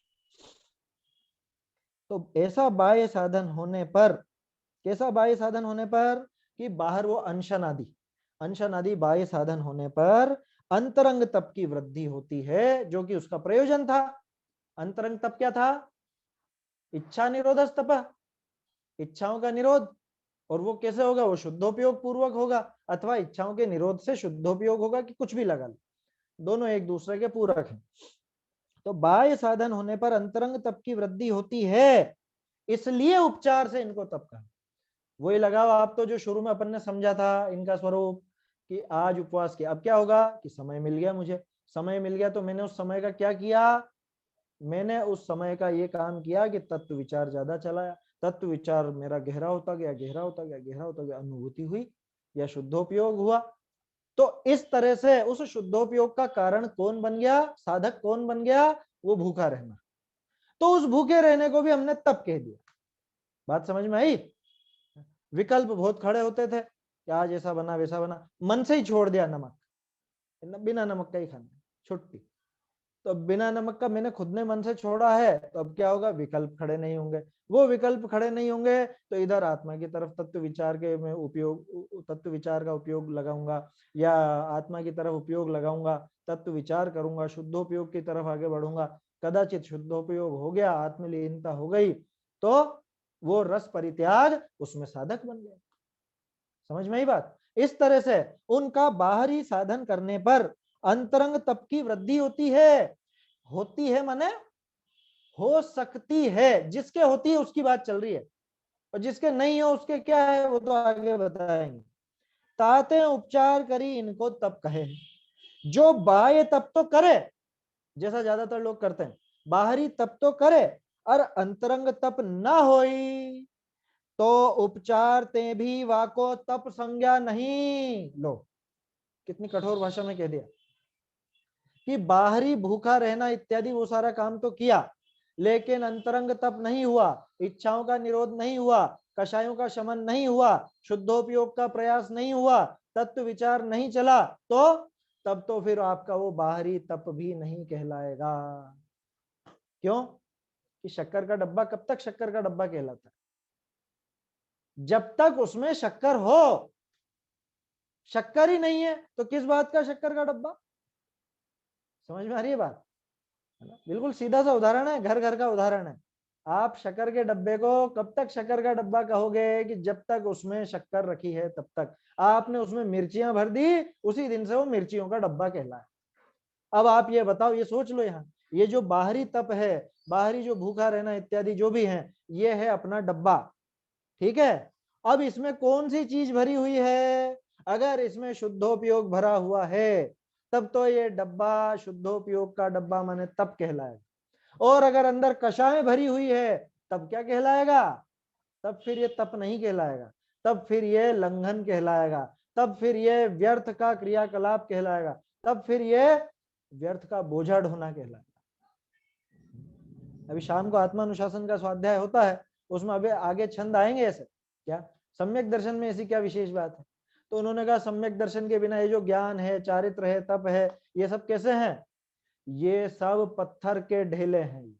इनका बोझा पत्थर का बोझा, जैसे पत्थर का बोझा। आपके यहाँ कितना स्टॉक है पत्थर का? है कि साहब हमारे यहाँ तो 10 क्विंटल पत्थर पड़ा हुआ है। कितनी कीमत उसकी है?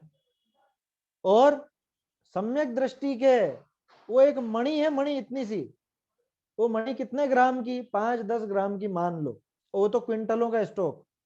बोलो किसकी कीमत ज्यादा? बात समझ में आ रही है? तो अगर अंदर में वो शक्कर नहीं है तो ये शक्कर का डब्बा नहीं है। ठीक उसी तरह से अंदर अगर तत्व विचार नहीं है, मंद कषायपना नहीं है, शुद्धोपयोग नहीं है, तो फिर बाहर में ये तप संज्ञा भी प्राप्त नहीं होगी। क्या कह रहे हैं टोडरमल जी? उपचार से भी उसको तप की संज्ञा नहीं मिलेगी। उपचार से भी भाई, उपचार भी तो वहां लगता है ना जहाँ थोड़ा बहुत कुछ ना कुछ संभावना दिखे। जहां वो कुछ संभावना ही नहीं है वहां कैसा उपचार लगा देगा? समझ में आ रही है बात? उपचार ते भी वाको तप संज्ञा नहीं, सोई कया है। क्या कहा? कषाय विषयाहारो त्यागो यत्र विधीयते, उपवास स विज्ञेय शेषम लंघन कम विदु। एक मेरा निवेदन है सबसे, कहीं पर किसी को ये पढ़ने को मिले किसी मूल ग्रंथ में कि ये कहाँ पर आए, क्योंकि हमने खूब कोशिश की ढूंढने की, हमको मिला नहीं है। अब टोडरमल जी की तो रेंज बहुत ज्यादा थी, उन्होंने तो पता नहीं कितने सैकड़ों सैकड़ों ग्रंथ उन्होंने पढ़े थे, तो कौन से ग्रंथ का ये है, तो अपने जैन ग्रंथ का ही, ये पक्की बात है तो जैन ग्रंथ का ही, लेकिन किस ग्रंथ का है ये छंद, ये ढूंढने पर नहीं मिला। तो अगर किसी को मिले तो जरूर सूचित करें। बाकी बहुत प्रसिद्ध है, यहाँ पे भी है, रत्नकरण जी में भी इसको कोट किया है उन्होंने, सदाशिव दास जी ने, और लोगों ने भी कोट किया होगा इसको जरूर। तो कहीं अगर किसी को ध्यान हो या किसी को मिले तो जरूर हमको भी बताएं, तो अच्छा रहेगा, मतलब और क्या है, समझ में आएगा विषय। वैसे तो टोडरमल जी ने लिखा है तो वो 100% सत्य है ही, लेकिन एक चीज और है ना कि जब इस ग्रंथ में मिला, जैसे कल अपने को धवला का वो मिला था, टोडरमल जी के लिखे हुए में धवला का अंश मिला, तो इससे क्या सिद्धि हुई कि टोडरमल जी के धवला देखने में आ चुकी थी। ठीक है, सही, ये पता चले तो ये पता चलेगा कि अरे टोडरमल जी ने ये ग्रंथ भी देखा। खैर, क्या है इसका अर्थ, सीधा सीधा कषाय विषयाहारो त्यागो यत्र विधीयते, कि जहां पर कषाय विषय और आहार है ना, अर्थ टोडरमल जी ने लिखा है, वही पढ़ देता हूं, जहां कषाय विषय आहार का त्याग कीजिए सो उपवास जानना, अवशेष को श्री गुरु लंघन कहे हैं। हम नहीं कह रहे हैं, हमारी क्या औकात जो हम उसको लंघन कह दें, श्री गुरु कह रहे हैं, जो विद्वान हैं बड़े बड़े वो कह रहे हैं। हमारे यहाँ तो बड़े विद्वान का मतलब मुनिराज, ऐसे हमारे जो आचार्य मुनिराज आदि हैं, उन्होंने क्या कहा कि अगर कषाय विषय और आहार तीनों का त्याग, ऐसा नहीं कषाय और विषय तो छूट गया, आहार चल रहा है तो भी उपवास नहीं कहलाएगा, आहार तो छूटेगा ही सही, लेकिन उसके साथ साथ कषाय और विषय पोषण भी छूटेगा। अभी हमको समझ लेना चाहिए गंभीरता से, जो भी उपवास करते हैं ना, उपवास करने के जो शौकीन हैं, उनको थोड़ा सा इस बात पर ध्यान देना चाहिए कि वो दिन भर में कषायें घटती हैं या नहीं घटती, वो कषायें घटाई या नहीं। अगर कषाय नहीं घटी है, इधर तो देखो होता क्या है, भूखा रहता है ना तो कषायें भड़कती हैं अधिकांश, आपने देखा होगा कभी। अष्टमी चौदस पे पंगा मत लेना किसी से तपस्वी, ऐसा कहा जाता है क्या, अष्टमी चौदस पे कषायें भड़कती, क्यों, आज उपवास, आज भोजन करेंगे नहीं तो कषायें भड़कती हैं। तो कहने का आशय यह है कि अगर वो कषायें भड़क रही हैं, कषाय बढ़ रही है, तो वो उपवास नहीं कहलाएगा, चाहे आप कितना ही भूखा रह लो, है ना, कैसे भी कर लो, बरसों से भूखे रहते आए उस दिन, लेकिन अगर उस दिन विशेष कषायें बढ़ जाती हों तो भैया ऐसा भूखा रहना किसी काम का। दूसरा, कषायें तो मंद है, लेकिन ठीक है, क्या करना है, उपवास करा है, टाइम पास तो करना ही है, चलो टीवी चला लो थोड़ी देर अखबार पढ़ लो, थोड़ा बाजार में घूम आए। अच्छा देखो, एक प्रवृत्ति क्या है लोगों की कि अच्छा कल अष्टमी है, परसों अष्टमी है, एक काम करना, ये आज मत करो, ये काम कल करेंगे, कल फ्री रहेंगे ना, कल फ्री रहेंगे, कल बहुत टाइम मिल जाएगा। अरे भैया, वो टाइम किस लिए था, वो जो भूखे रह करके समय बचाया था वो किस लिए था, ये लौकिक कामों को निपटाने के लिए था क्या? मैंने देखा है कितने ही लोगों को ये बात करते हुए। मान लो जैसे छठ या सप्तमी हो अथवा 11 12 हो 13 हो, तो लोग सोचते हैं अरे अभी ठहर जाओ, आज नहीं करते, 14 आ रही है या अष्टमी आ रही है, दिन भर फ्री रहेंगे, करना क्या है, अष्टमी 14 को चलेंगे उनके, किसी से मिलना जाना हो तो अष्टमी 14 को, या किसी को ऐसा भी रहता है कि अरे वहां जाएंगे तो कुछ ना कुछ खिलाएंगे करेंगे, अपने पास अच्छा बहाना रहेगा अष्टमी 14 कि तुम अष्टमी 14 को घूमने फिरने का साधन मत बनाओ, तुम अष्टमी 14 को लौकिक काम निपटाने का साधन मत बनाओ। अष्टमी 14 माने अपने जो भी धर्म पर्व है, चाहे दशलक्षण हो, चाहे अष्टानिका हो, या और भी जो भी अपने धर्म पर्व आते हैं, वो पर्व की समय ज्यादा मिलेगा, इसलिए अपन लौकिक काम निपटा लेंगे उन दिनों में, ऐसा बिल्कुल भी मत सोचना, उल्टा पाप ही बांधेंगे, भूखे के भूखे रहे और पाप और बांधे। इसलिए ये पक्का समझ लीजिए, उपवास तभी कहलाता है जब आहार का त्याग, कषायों का त्याग, कषायों का त्याग माने कोई सोचे हम कोई वीतरागी थोड़ी ना हो जाएंगे, अरे भाई कषाय शांत तो होंगी उस दिन, फालतू न ज्यादा क्रोध बढ़ाना, न मान, न माया, न लोभ, और भी कषाय ज्यादा नहीं करना, ज्यादा हंसी मजाक भी नहीं करना। ये सब क्यों है ऐसी बातें हैं, इसलिए क्योंकि ये बाधक है आत्म साधना में, आए समझ में, ये सब बातों की मना क्यों की गई। देखो, एक तो कषाय, एक विषय और एक आहार, ये तीनों आत्म साधना में बाधक बनते हैं, तत्व विचार में बाधा खड़ी करते हैं, समय काटते हैं अपना, या समझ लीजिए अपना जो तत्व विचार है उसकी गति को मद्दा करते हैं। तो इस वजह से इन तीनों का त्याग किया जाता है, तभी जाकर के उपवास संज्ञा होगी, नहीं तो लंघन। लंघन किसको बोलते हैं? जो थोड़ा प्राकृतिक चिकित्सा में समझते होंगे या जो थोड़ा इन शब्दों को समझते होंगे उनको समझ में आ गया होगा। लंघन माने भूखा रहना। प्राकृतिक चिकित्सा में भूखे रहने को उपवास चिकित्सा सुनी होगी आपने, उपवास चिकित्सा। तो वो क्या कराते हैं कि एक काम करो, ऐसा ऐसा विकार है इनके शरीर में, थोड़े दिन भूखा रखो, उपवास करो, या बस एक ये लेनी है, जो भी पेय पदार्थ है वो लेना है, उसके अलावा कुछ भी नहीं खाना पीना। ऐसे ऐसे भी पद्धतियां चलती हैं। तो वो सब लंघन है। लंघन माने भूखा रहना।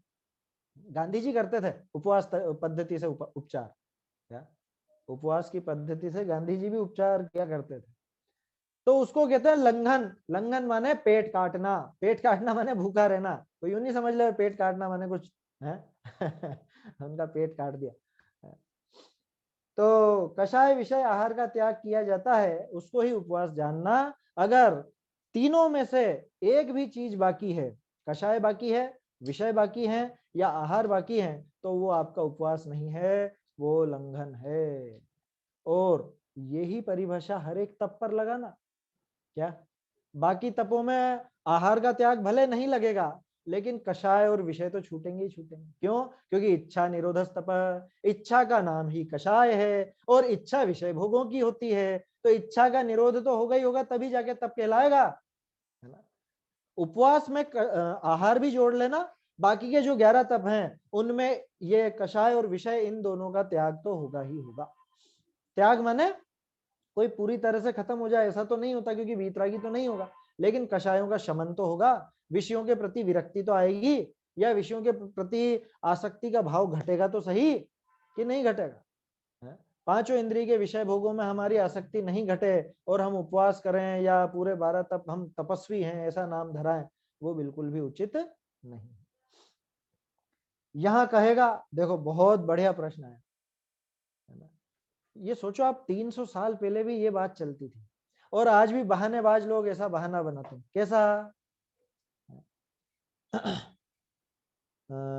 यहां कहेगा जो ऐसे हैं तो हम उपवास आदि ना करेंगे, कि हम कोई पागल है क्या?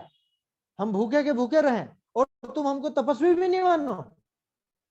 हम भूखे के भूखे रहें और पुण्य भी नहीं बन रहा, तुम तो यूं कह रहे हो कि पाप बन रहा है उल्टा।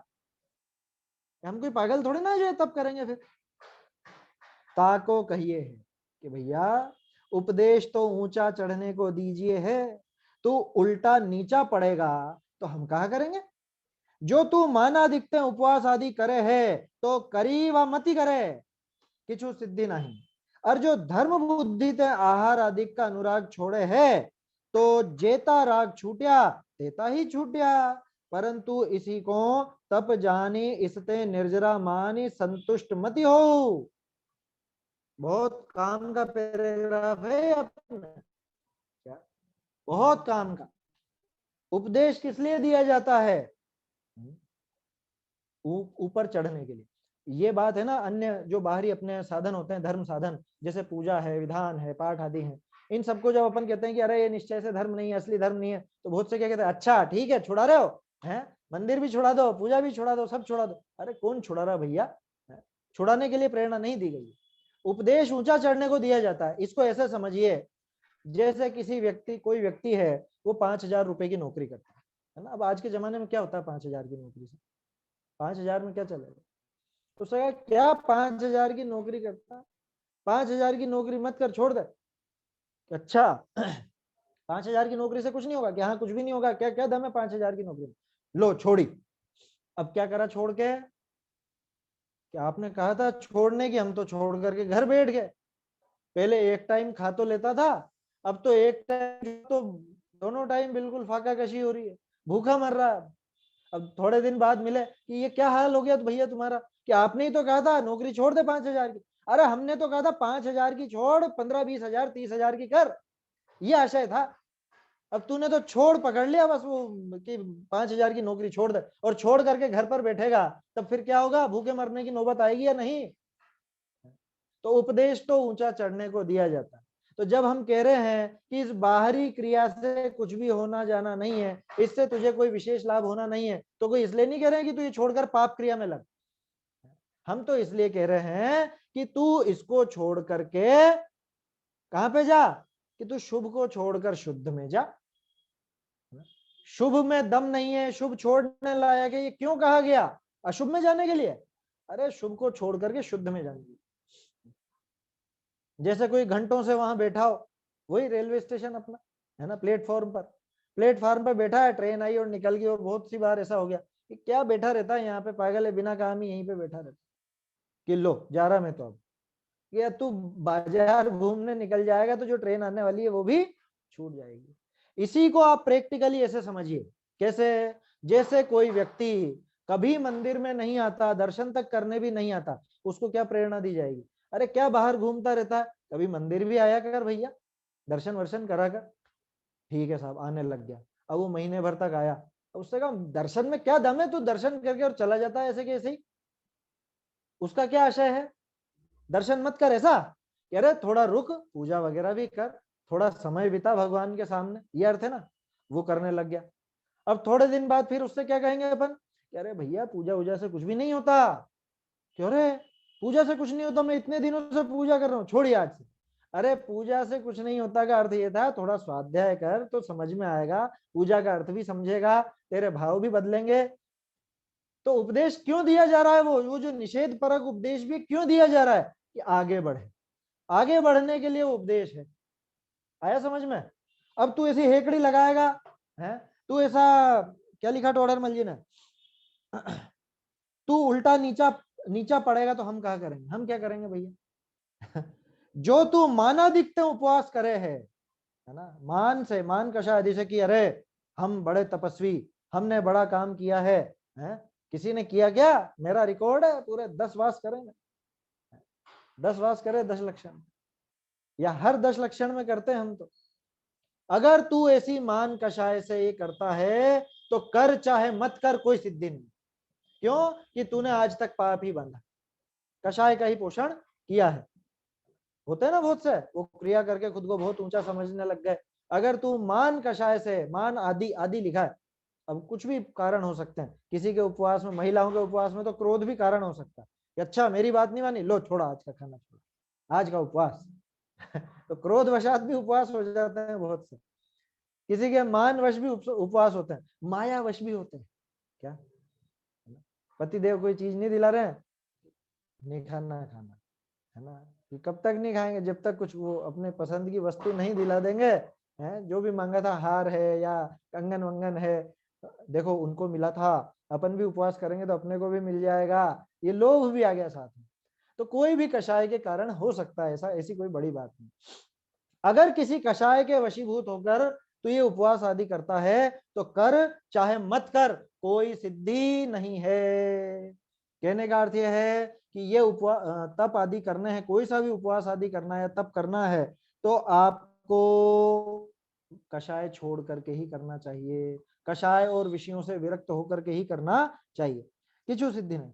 और जो धर्म बुद्धि से आहार आदि का अनुराग छोड़े, अगर धर्म बुद्धि से तू कर रहा है, कषाय की बुद्धि से नहीं कर रहा, तो जितना राग छूटा उतना ही भला है, क्या दिक्कत है उसमें, है ना। हाँ, ये छोड़ के भाग क्यों रहा है तू पाप की तरफ क्यों जा रहा है? यूं समझ कि जितना राग छूटा उतना अच्छा, क्योंकि हमारा धर्म तो वीतरागता की तरफ बढ़ने की बात करता है। जैसे भी वो राग आदि घटे हैं वैसे घटाना, खाकर के घटे तो खाकर घटाना, और नहीं खाकर घटे तो नहीं खाकर घटाना।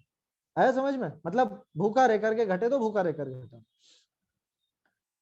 तो जितना राग छूटा उतना ही छूटा, लेकिन खास बात क्या, इस बाहरी तप को ही तप जान करके और इससे निर्जरा मान करके संतुष्ट मत हो जाना। आया समझ में? क्यों कि इसमें अगर संतुष्ट हो गया तो ये तेरी निर्जरा तत्व संबंधी भूल है। तूने निर्जरा का सही स्वरूप नहीं समझा, निर्जरा के कारणों का भी सही स्वरूप नहीं समझा, है ना। ऐसा ये प्रकरण है। तो अभी तो समय हो गया है अपना, है ना, आगे की चर्चा फिर अपन कल करेंगे। अभी बहुत अच्छी बात आने वाली है आगे, क्या वो सारी जो क्रियाएं हैं वो कैसे होती हैं, पूरे 12 जो तप हैं उनका क्या कैसा भाव है, वो सब आगे बताया जाएगा, उसकी चर्चा फिर कल करेंगे। निज निधि निज में बताई यह अनंत उपकार है, इसके लिए जिन वाणी माँ को वंदना शत बार है, वंदना शत बार है।